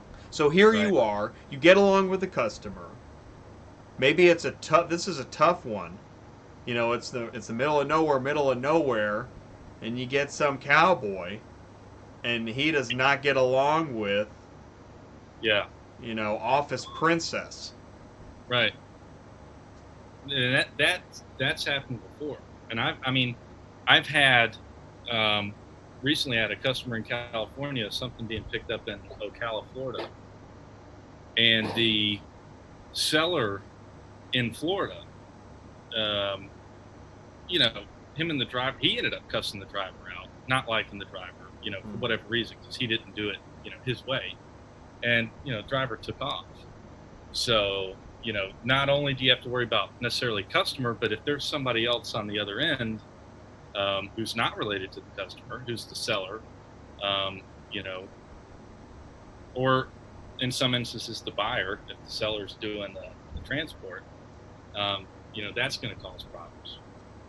The other thing, I mean, yeah, you do get drivers that, I mean, they're just, I get it. They're in a truck lot, they probably don't. And I imagine having to deal with, nine customers at one day, by the end of the day, I mean, Dude, I would be fried. Can you imagine being on the road? I can't get to the store without losing it. Right. I can't even imagine. Yeah. And you're in, New York City somewhere, or Queens, and you're getting your car delivered. I mean, that anywhere in that northeast section, yeah. I would lose. Yeah. So, and then you have some personalities that are just very strong-headed, very stubborn, want some kind of. You're talking about brokers, aren't you? Well, you get the customer thinks everything is easy peasy. Right. They think it's Amazon, and they're just like, right. Why is this so hard? Then the broker, the typical broker, listen, that's what's got to be so hard about brokering. How do you manage the expectations of easy peasy customer and the reality of fed up driver? Right. And still make a buck. Or and even when even when you explain it to the customer, they don't always get every. Because you're trying to. I've tried to do it too. Yeah, I mean, this is a whole industry that you're trying to wrap up and present to this person that has no idea what you're talking about. I had a customer come in the office, and he's a regular customer of mine, and he does this Florida to New Jersey thing. And I shipped his parents' car. That's how we got connected. Like in February, from Florida to New Jersey, for like $450, right? Because it's dirt cheap at that time of year. So they were ecstatic. Wow. And, it's astronomical coming down. Right. Yeah. Right. So that's when the Florida, which. Oh no. No, yeah, they can make nice deposits. But they're thinking this is, it's $250. Yeah, right. Yeah, it's $450. So he's trying to do it during college season. Oh wow, yeah, right. And so so he came in the office, and I'm showing him the whole setup in the office. I'm showing him Central Dispatch. I'm like, bro, there's 600 cars here, man. I'm like, if they're paying $1,100. Right, this guy's paying $900, and you want to pay $600. Nobody wants that car. And trying physically showing him, and it still didn't really register. Well, I'm sure somebody else in favor. Not that big of a favor. So there is some, and I think the drivers, and then too, every time I can't think of one time something happened with a customer and a driver, and I didn't get two completely different stories. Entirely different stories. The customer says something, the trucking company or, dispatcher driver says something totally different. So, that's something else you kind of have to work through when you're dealing with people who don't, necessarily get. You just made me think of on the, so he wants to move it for $600, convinced, whatever. And I saw a listing, and it was a joke for so long. In the reference, it said "sweet old lady." Sweet old. Oh well. I mean, grab that one. That's the anchor load. Sweet old lady. That's just so funny. I mean, Good. That's good. sweet That should old not lady. embarrass That should be the name of the broker. Sweet old lady brokering. you. Yeah. Oh man, that is awesome. All right, let's go to the fears of an auto transport broker. Lightning. Will there be any damage or payment issues during or after delivery? Oh man, no doubt. I mean, this one's huge. Damage or payment issues during or after delivery. Oh my Yeah. gosh. I mean, this has nothing to do with personalities. This Right. gets into you thought personality conflict was bad. Wait until you're missing a fender. Yeah. Yeah. So that's typically, that's generally people are upset. Um, the payment thing. What do you want to hit first? Damage or payment? Well, let's go with damage because payment's literally at the end. So let's go with damage. Okay. So, I mean, yeah. I mean, I had a customer shipping two Audis, his daughter's Audis, and the truck. It was in the news. The truck caught on fire on the turn on the Beltway in Georgia, Wow. in Atlanta, and just I mean, all eight cars toasted. Oh Yeah. God. Uh, Was but that again, recent? I saw that on the news. That was in the past few months? yeah, I think it was about 4 or 5 months ago, maybe God. something like that. Okay. But going back to point 2 or 3, I think it was finding a reputable carrier. Insurance. I mean, that's something you really have to pay attention to. We're real big on certificate holders. We want to be a certificate holder. Yeah, that's We wanna understandable. know- Yeah, we want to know what size car hauler you're on, right? Do you have 7?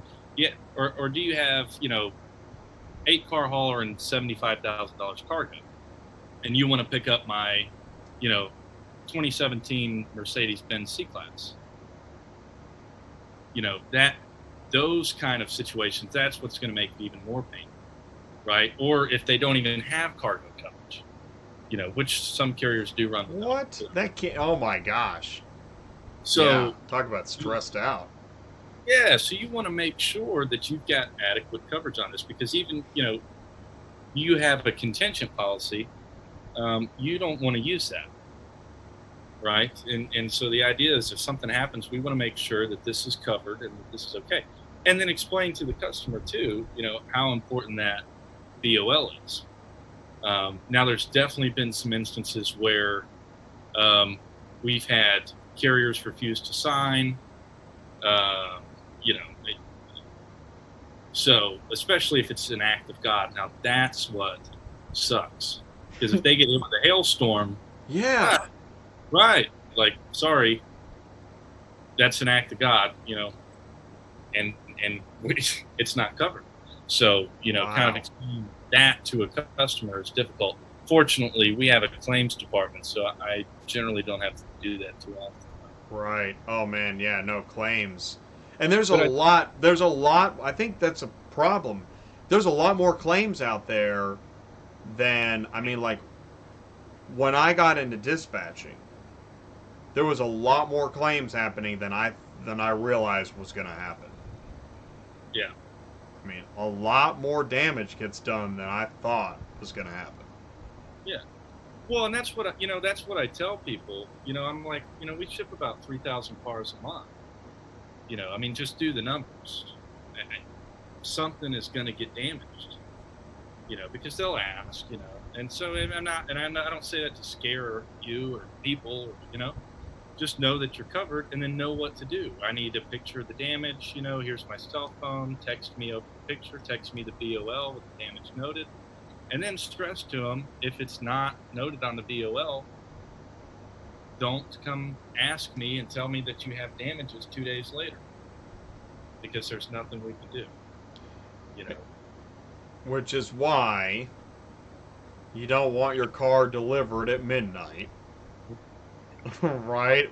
I mean, it does happen, but like I know in the dispatch, we knew a carrier that literally wanted to deliver every car at midnight. Like, okay, We that's carry a variety of touch-up paintings. we should the carrier should have been called Midnight Delivery. Yeah. Well, and there's a lot of body shops out there fixing up cars. You know, pretty hush hush. You know, hush Yeah. hush auto repair. Yeah. Yeah, and that's where you were gonna say it. I was gonna say this is you told me maybe something along these lines that maybe if you don't really need to transport your car, maybe don't do it. Right? Like, Yeah. I mean, if you're not, and I tell people, because I'm a firm believer in not everything. You don't need to make money on everything, right? There's nothing wrong. For me, I will spend. I'm not going to spend a lot of time, right? But because well, I don't want to sound crude, but you do need to manage your time as a broker. you have to. Everybody has to manage the time. Right. Yeah. Anybody. Right. Drivers, Everybody. dispatch. I mean, everybody. Yeah. So, and the customers need to understand that too. Ah. Yeah. Because if you're Exactly. calling 3 times in 3 minutes, you Hi, is my car there yet? Is my car there yet? Is my car there yet? yeah. So, No.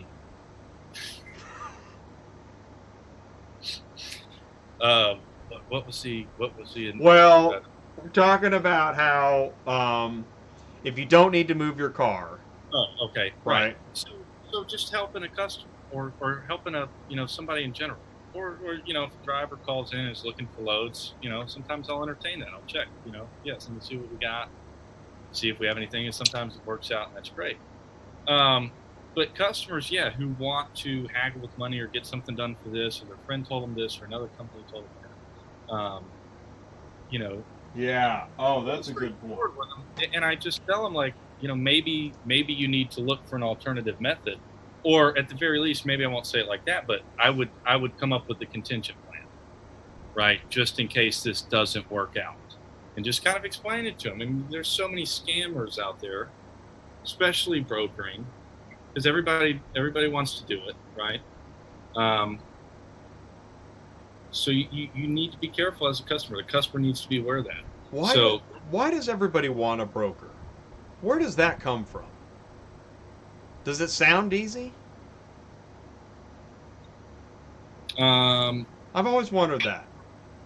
Yeah, I don't know. Actually, it sounded easy to me when I first heard of it. Right, there you go. Okay. So that's the answer. Yeah, the answer is yes. Yeah. Sounds He's easy. Like, I got a buddy, and you find trucks, you put cars on trucks, and I'm like, yeah, that's probably Right. easy. That's what I was told about dispatching. Oh yeah. Oh yeah. Just click and book and go home and party. Yeah. What would you say to those people now? Is brokering easy? I think if you manage it right, it's like anything else in life. There's plenty of people, Good answer. that'll tell you any job is hard, right? And they'll say, well, but you don't understand. So it's always, kind of the walking in the other person's shoes perspective. I think if you manage, what's in front of you, and take it, keep your feet on the ground, in other words, right? So be in the present moment, especially, like, it's easy for brokers who are working off straight commission, especially, or that have a really low base pay. Like, they could be concerned coming in on a Monday or a Tuesday. How am I going to do this week? This, that, and those constant concerns, again, translate through the phone when you're consistently worried about one thing or another. And then it just takes up mental space, man. And that's why I think the burnout rate for brokers is so high. Um, I think it's a job that can be enjoyed if you do it right. well, and I wonder which burnout rate is higher: carriers, brokers, or even dispatchers. I think carriers and brokers. I think the burnout rate is higher. I think dispatchers hang in there longer, but it's different. Dispatchers can last longer because they're not out on the road and they can work for a different car hauler. Brokers can probably hang in there longer because they can, mix it up, find somebody else to steal from. Good one. Whereas the car hauler gets hit with these insane expenses and it just knocks them out. It's like getting hit with a stray bullet. Yeah. But Brian asked a great question. Why do so many hold the money hostage for the carrier? Me. I think I have the answer. My understanding is that, and Gary's going to have an opinion on this one too, and so will Melissa. Is Melissa still here?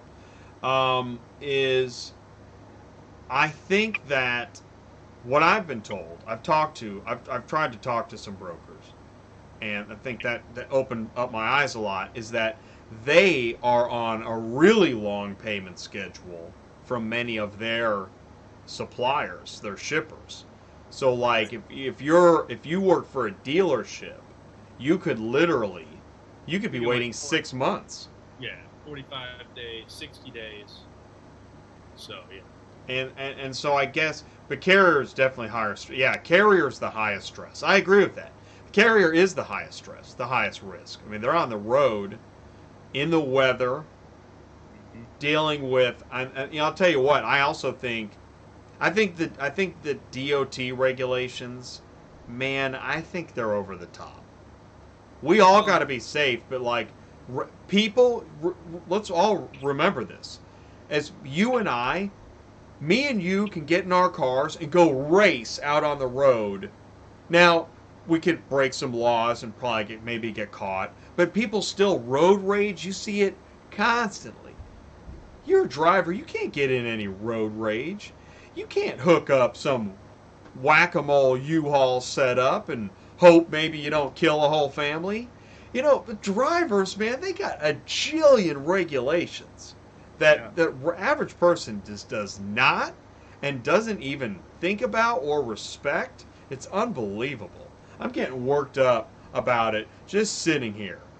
I can't even stand how people drive. It makes me crazy. Yeah, and I think too, when you're dealing with freight, especially those permit laws vary every state. Oh my gosh, exactly.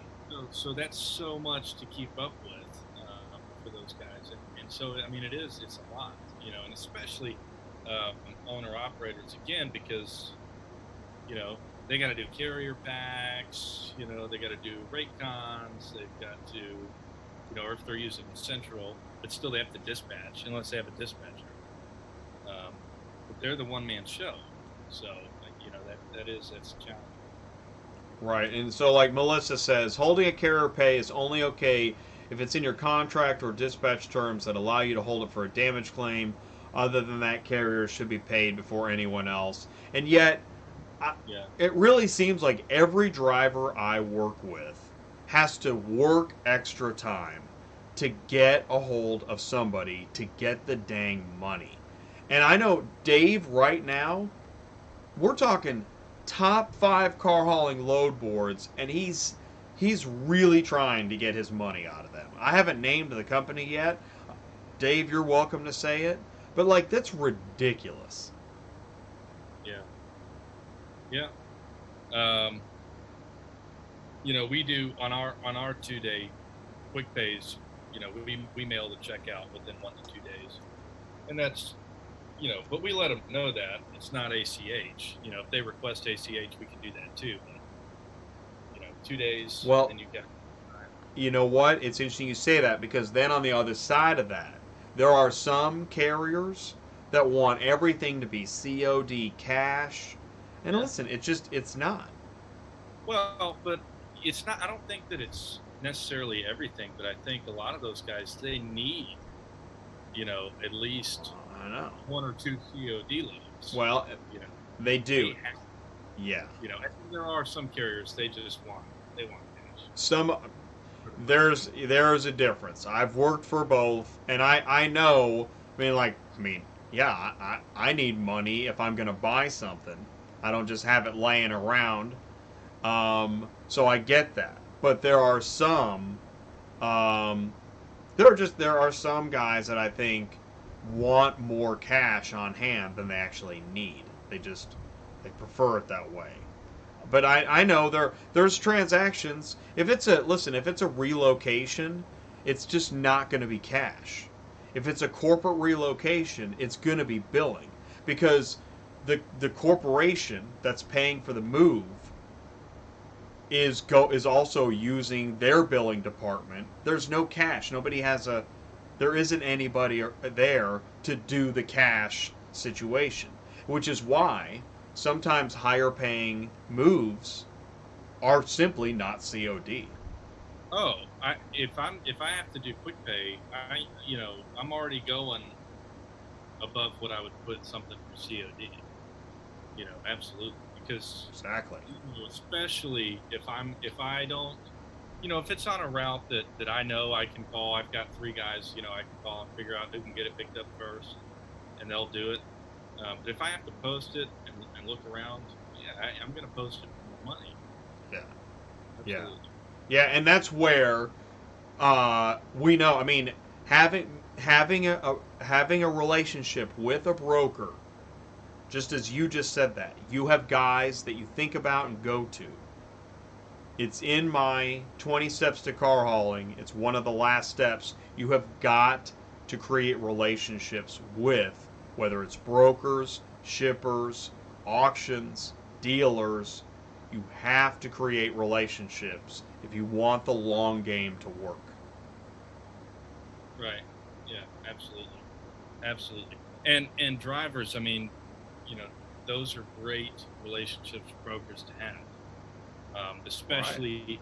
We have, clients in a similar area. Some companies do certain lanes, right? Certain people have certain lanes, et cetera, et cetera. But yeah, I mean, drivers, yeah, you need that in your database, just like you need customers.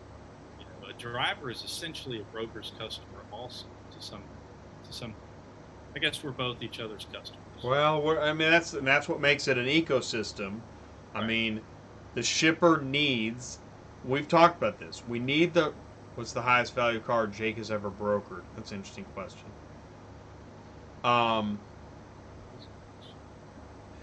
We need the ecosystem. The shipper needs the carrier. Obviously, the carrier, in many cases, needs the dispatcher to help make the phone calls, look for loads, and in many cases, we need the broker because the carrier can't move every car. Right. There's going to be a load Oregon to Botswana, and the carrier just doesn't go to Botswana. Right. So, and that, I mean, then now you're brokering the car, and that's why many larger carriers become broker carriers. Yeah. In fact, I would say any mid to large carrier either has a broker they use or in-house brokering department. Yeah, absolutely. And it just makes sense.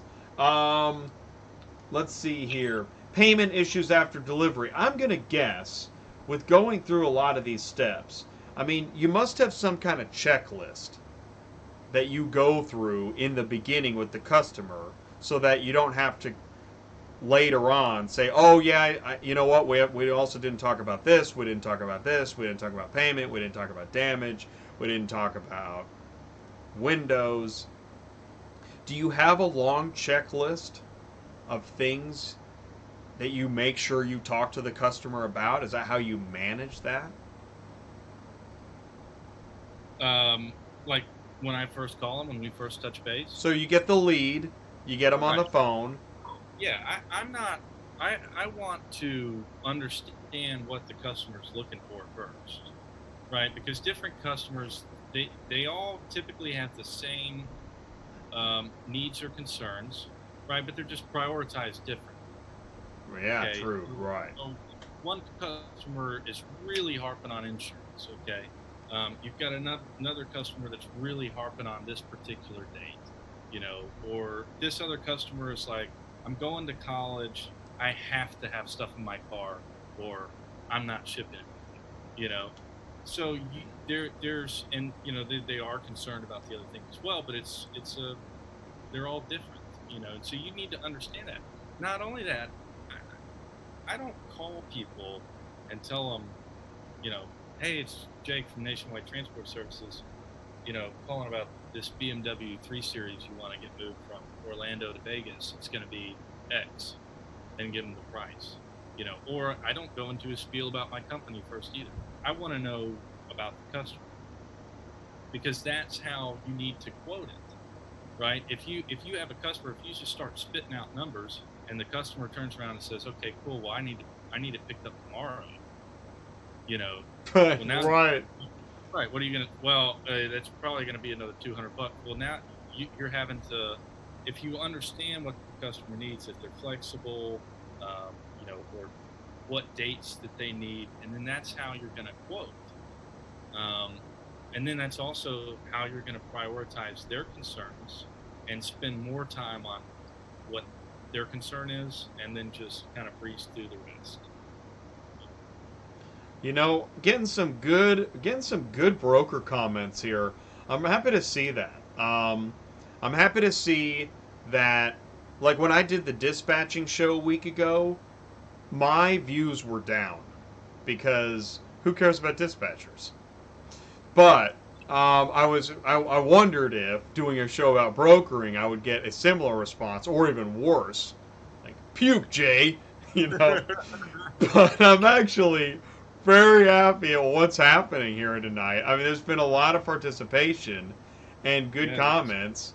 Matt from Run Buggy, Ness is talking about different aspects of brokering, and this is really cool. So I'm liking this a lot because there is so much to talk about, and I know that because again, as a dispatcher, when I've had to talk a customer off of a ledge, why I even bothered, I don't know. But because we believe in customer service, right? Right, right, You right. Yeah. know, if somebody knocks on my door and wants to have a religious conversation, sometimes I let them in. I don't know why, but I do, And so I get in these conversations, and that's why this is not a political show. We don't do politics because we're trying to stay focused and Right. friendly, right? But yeah, Elena, I'll never forget Elena. I spent at least a half hour trying to explain auto transport to her, and I just made her more and more angry. Oh, that's the Wyoming. She was Maryland. Oh, Maryland. Yeah, Okay. it was just North Carolina to Maryland. That's Okay. not a big deal. Oh yeah, God, it was a freak out city. She was a nice lady. That's Right. why it's a good example. She was a level-headed, nice lady who thought everybody in auto transport was crazy. And that's what concerned me so much because she's not even crazy. Right. Right? Oh my gosh. So You're talking. how do you explain how crazy this industry is to somebody that's probably otherwise level-headed? And I generally tell them that they're going to be getting a lot of calls if they haven't already. Yeah. Right. Right. Generally, they've already been inundated. They've already got emails. They got calls. They get automated calls. They get videos sent to their emails. I mean, they get lit up. You know? Wow. And especially depending on what kind of leads you're buying. If you're buying leads that are being split between 3 companies, you got a better chance. But they may sign up at 3 or 4 websites because they don't know the repercussions of what they're doing. If they knew they were going to get 26 phone calls, they wouldn't go sign up at 3 or 4 websites. But yeah, I mean, I'm very, tell them you got to look for new companies that haven't been in business for that long. Not that all of them are bad, but you need to also understand that anybody can do this. They could be sitting in their underwear, eating a bowl of cereal, talking to you on the phone, telling you they're going to ship your car, you know. And I've worked from home before instead of out of the office, but you know, it's just this concept that nobody has their own trucks, and that's generally what I tell people. You know, minus the companies that we talked about earlier. You know, which you can name a few out there, the broker carriers, but most of the companies call them, they're not asset based. And so that's generally the first thing I touch on. All these emails, all these phone calls, none of these companies have their own trucks. Okay, barring a few. So you know, that's when they start to kind of process, okay, well then it's really weird that I'm getting these prices all over, you know, from $400 to $1,200. You just You know? reminded me. I'm in college. I have a management professor, and he explains to us there are two methods of sales: the door in the face and the foot in the door. And it seems to me that you, to just short circuit all this miscommunication, you give them the door in the face on these Right. occasions, right? Like, stop right there.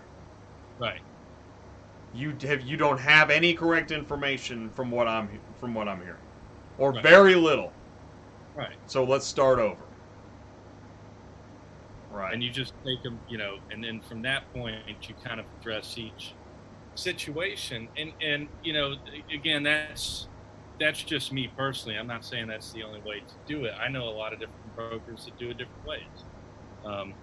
Some of them, you know, make more money than I do. Some of them make a lot bigger deposits. You know, they're the ones that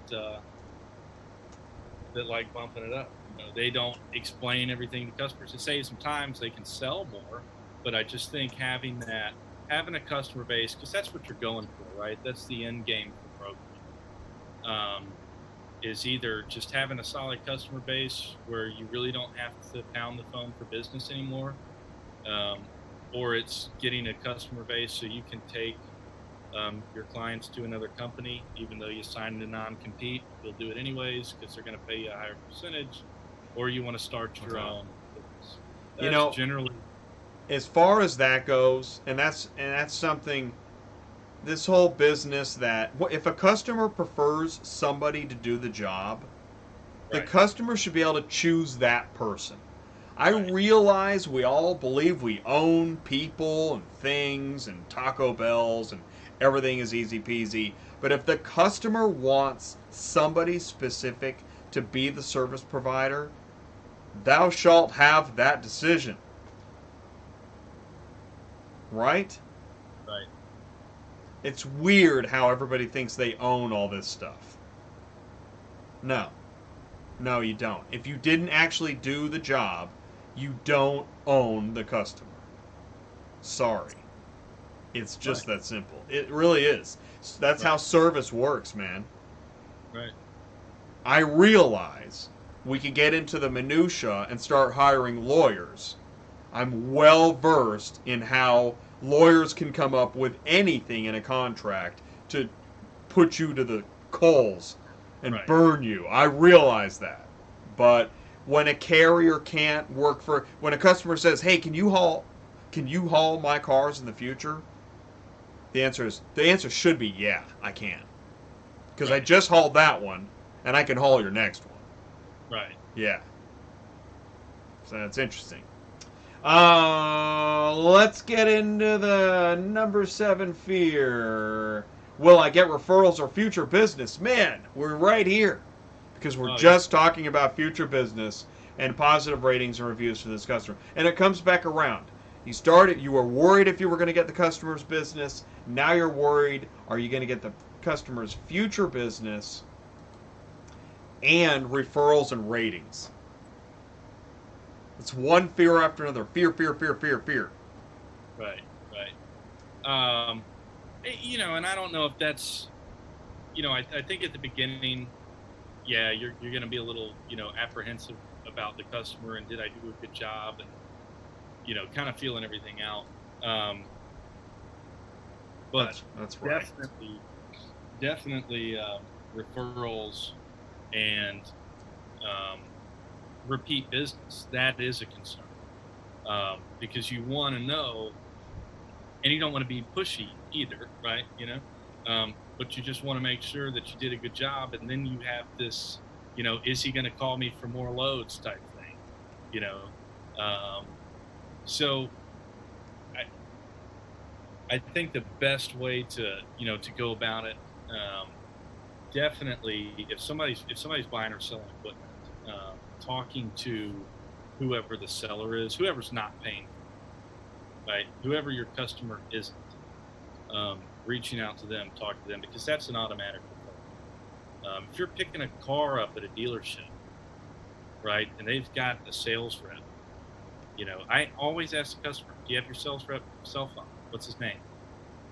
Because I want the driver to have somebody that they can contact directly that knows what's going on, so that way he can be, in and out.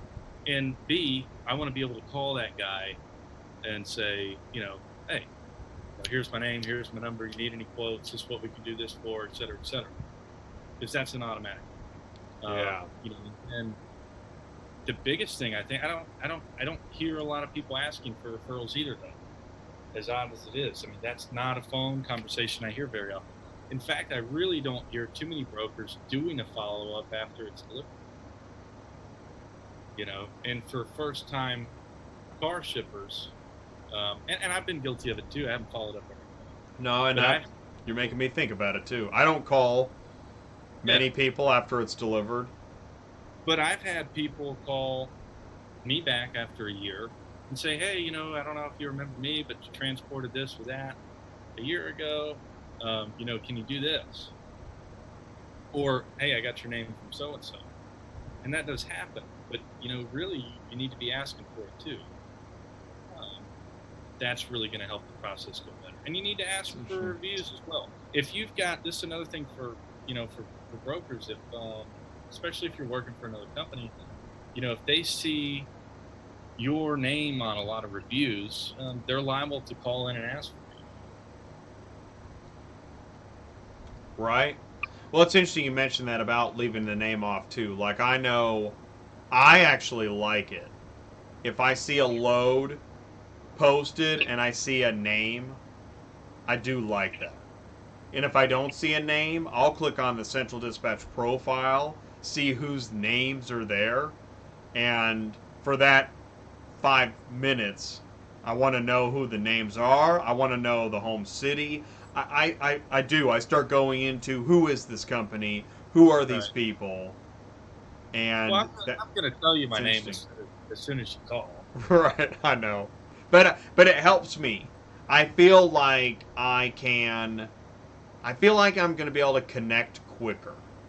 Whereas, Monster Corporation brokering, I don't know who's going to answer. Anyways, it's interesting. But because this is kind of a personal. I think that's what's interesting. This is kind of a personalized business, right? Because you want to be able to communicate easily, negotiate easily, right. Pick up and deliver. I'm going to say this. I had a broker made me so mad a month ago, and I knew when I was booking the car, she was like, I call. Hey, I'm calling about a load on Central. Hey, hon, how sweetie? Hey, what's going on, honey bunny? I'm like, no, come on, no. I know I couldn't talk to you that way. And I do not like being talked to that way. You're right. We do need a lot of these hashtags because I do not like what we're doing here. Right. Yeah. And she ended up being awful. God. Yeah. Oh. Then we got in an argument. Yeah. Those are generally the worst. But you said it, though. You said, I forget the word you use now, but it's like a connection. And I think somebody earlier commented on it. It might have been Mel. Well, yeah, that this is a transaction that has a personal. Right, or Gary, like dealing with the dispatcher, being transparent. Somebody mentioned transparency. Yeah. As far as what they're making, so that helps communicate with the dispatcher. right? Because if I can tell you, hey, this is how much I'm making, like, where does your guy need to be? Like, what can we do? This is the range my customer's looking at, and the more transparency you have, the quicker all this becomes, and definitely the less hostile. And you know what? It's interesting. I hear the word transparency, and parts of my head start to explode. I hate that word because it gets over. I agree with you fundamentally, but Right. transparency is one of those key phrases like fake news that when we hear it, we're just thinking all this other crap. We can't even Right. get to the Right. actual. But I agree with you. There is a transparency and a personalized. Gary's. It's interesting. Gary's right. Gary is cutting through the BS and Right. just saying, it's a bean burrito. It's a $1.99, and we have it. Right. And that's pretty cool. That is pretty cool. Because there is so much, I engage in so much negotiation because almost every load I look at, the driver just isn't satisfied with the posted rate. Right. Which is why, did you see, I made a silly video today. I was looking at Central Dispatch and I heard in my head Mike Myers say, if it's not Scottish, it's crap.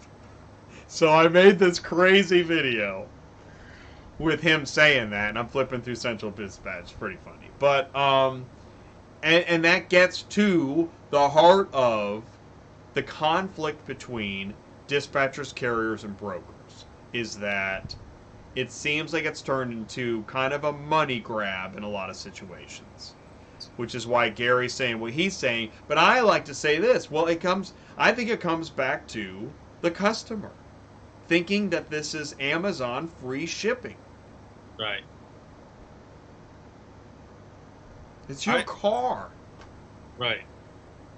Yeah, it's your and I mean It's this your should car. be a valuable item, and they don't want to pay for a service. A great question I ask customers, because you generally immediately when you say a price, they want to tell you the first thing out of their mouth is they so bad they want to tell you they got a cheaper price. Yeah, dude, totally.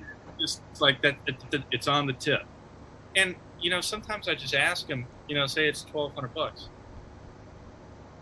Dude, when's the last time you spent $1,200?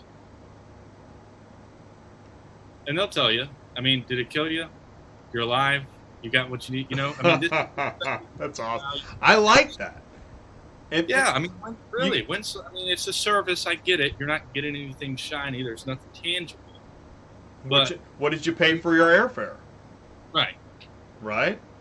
Right. I shelled it. Well, you can get cheap airfare too.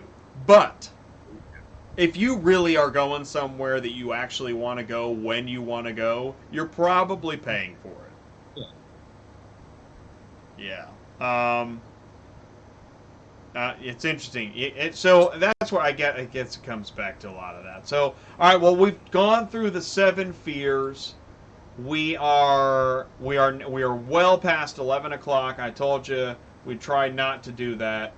I covered all this special stuff. I guess we should. What we should do really is we should take a few more questions and and probably call it a night. Now, before I do this, as I say that, so if you guys have a question, throw that in the live chat. I know there's stuff coming in there.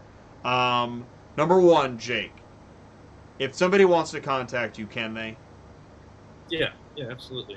Okay, so it is Jacob at Nationwide transportservices.com. Services with the S. Plural. Jacob at nationwidetransportservices.com. All right, so I just put your email address in the chat. So, okay, so people can get a hold of you. And I mean, I thought of a couple other topics while we're sitting here. So I want to say this. I want to have, Jake, I want to have you back on the show periodically, like we talked about. Either have you live on the show or we'll make a video interview. But I think what we're talking about right here, maybe we could have like a broker roundtable if my computer can handle it. That would be cool, man.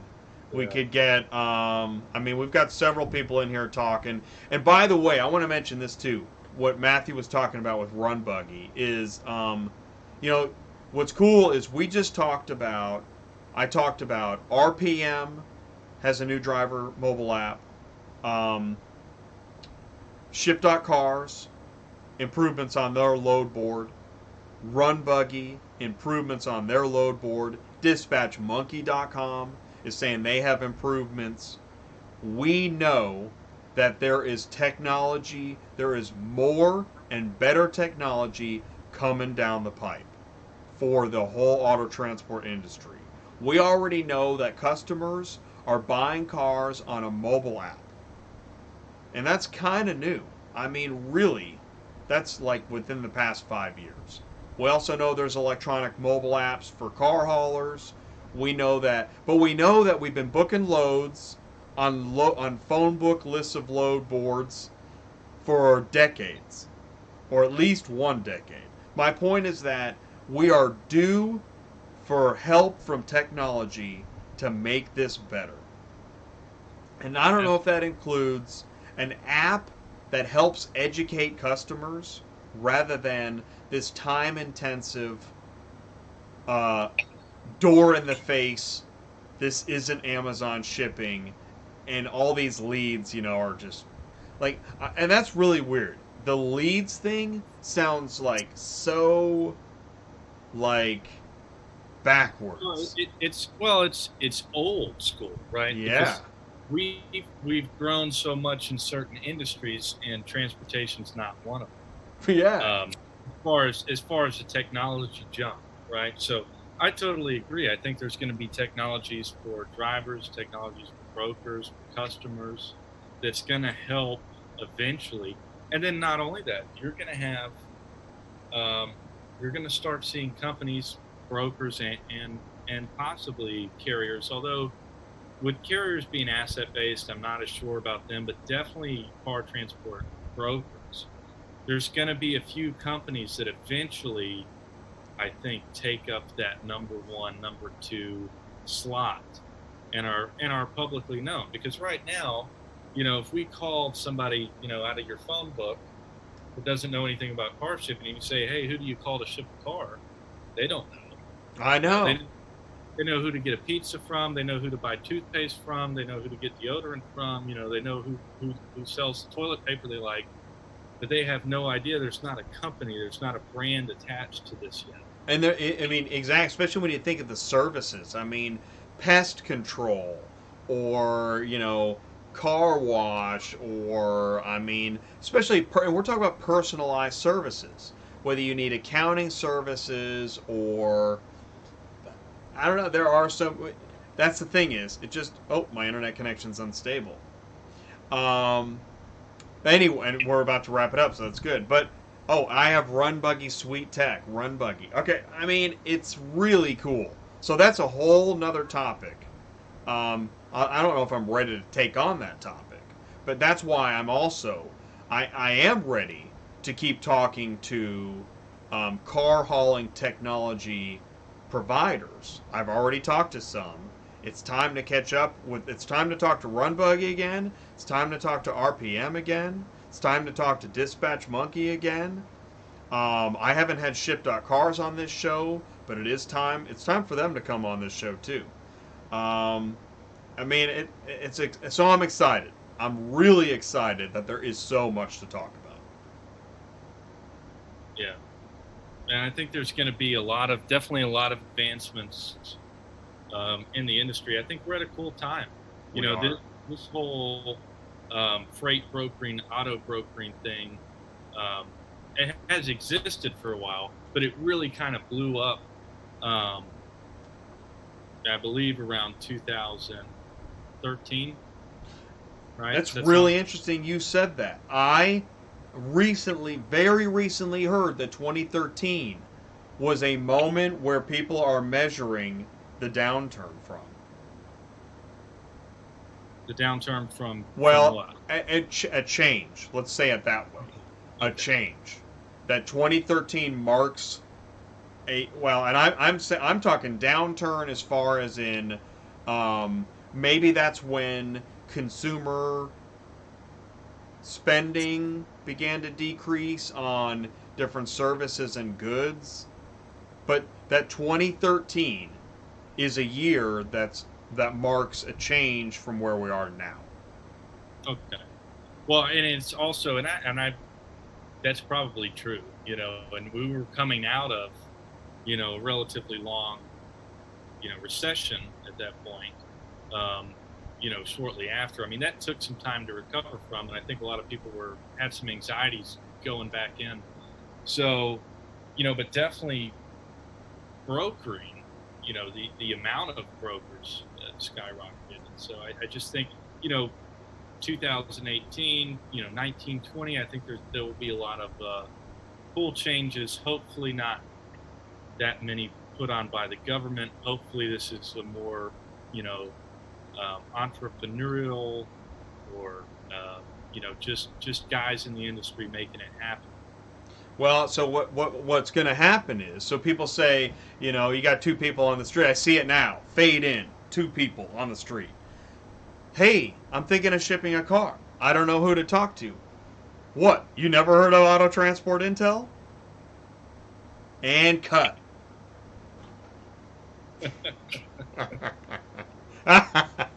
Okay. All right. Well, listen, man. I want to thank you for coming on the show. It's been awesome, and well, I know we'll talk again. So I'm just gonna say to be continued. Yeah. Thanks for having me again. It's a pleasure as always. And this video chat, man, I'm glad to be one of the first pioneers of this. So dude, we are breaking new ground. It's awesome. I know. Yeah. And I appreciate. Thanks for testing with me last night and helping me make sure that this got off with a hitch. And I want to thank the audience in the live chat for helping me get the audio in line and stuff. I mean, that really, your participation helps so much. The good questions. There were some good questions. Great questions, man. I got a great live chat audience community happening. It's more than an audience. It really is. I've watched other shows, and I can't believe how good the live chat is. It's amazing. It just keeps getting better. Melissa kind of went in depth with that. 2013 is when there was news about the new broker bond by trading companies as opportunity because it took brokering over carriers. Interesting. That right. Remember hearing about the broker, but what changed? What for like 15 to 75? The broker. Oh, the cost. The cost. Yeah. Or not the cost, but the bond coverage. Right. I think went from 15 to 75. Yeah, I think it's 75. Yeah. Yeah. And you need to. Right, and it eliminated a lot of jokers, which is funny because there's still a lot of jokers. Yeah. Well, I mean that's 10% down. Somebody can pull out a loan and start a brokering business. Yeah. Somebody actually, I think Dave said, if you're taking out a loan to start a business, you've already made a mistake. Yeah, I would not. But I mean, I also understand how do you get ahead? That's another thing too, and that's why we do have so many companies. Is that it's hard to figure out how to get ahead, right?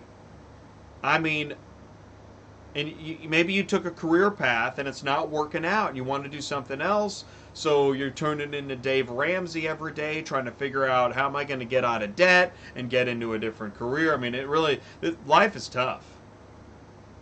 Mm-hmm. But that's a different show. So, all right, man. I'm going to say goodnight to you, man. This has been great. Is there anything else that you wanted to? I don't know. There's some great comments, but yeah, let's leave it at that. All right, so we're going to stop here. So, Jake, I'm gonna click this dreaded end meeting button, and it'll all be over. Hey, thanks again, Jay. All right, man. Thanks so much. All right, take care. Peace. End meeting. Okay. So, oh, where we go? There we go. There we are. So, okay, I don't need these.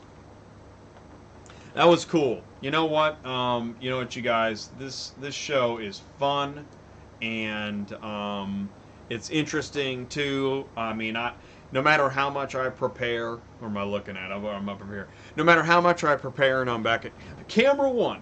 No matter how much I prepare, it's still a fascinating show. And whether, no matter what part of the ecosystem we talk about, I'm going to keep hitting the other parts. I mean, I want to have an insurance show. I want to have a trailer manufacturer show. I'm still working on having a factoring show. Anyways, it's great stuff, and I mean, you guys being here makes it so rewarding to do. I mean, I can't tell you. There's no way I could do a 2.5 hour show if I was just talking into a camera and people weren't here. You weren't here participating with me. So I thank you so much for that. As you know, I'm going to be here. I'm here every Tuesday night. And I do want to mention again that we're going to be doing, if you like this show, I highly recommend tuning in for Car Hauling Dispatcher Live. That's either going to be tomorrow, Thursday, and or Friday. And I go live on Facebook, so connect with me on Facebook, like my show, like my page, share my show, get the word out. If you want some business cards, go ahead and let me know. I'll send you some of these, and you can help me spread the good word. It's basically, there you go, you can just see it. It just gives you, that it's a YouTube show, videos and interviews from inside the transport industry, get my email address. That's basically it. You're just helping me spread the word. I tried to make the cards interesting. And if you need a channel support package, let me know. Okay, enough of that. All right, guys. Thank you so much for tuning in. I'm gonna turn on the car hauler. We're at 2.5 hours. We're long enough. What do we got? Please send me a link. Oh, cool. All right. Send me a link. To Matt at Runbug. Awesome. I'm going to do that. Okay, man. And you know what? Yeah, if you send me an email, autotransportintel@gmail.com. I read my emails. If you comment on the videos, I read those too. I will respond. And, yeah, man, I love talking to people about all this stuff. So let me know how I can help. Here comes the car hauler. Thank you so much again for a great show, guys. And I will... Oh, here, yeah, I got to raise the screen. Okay, there we go. Now it's happening. I will see you guys next Tuesday. I'm Jay, the Car Hauling Dispatcher. This is Tuesday Nights Live on Auto Transport Intel. I will see you next week. Peace.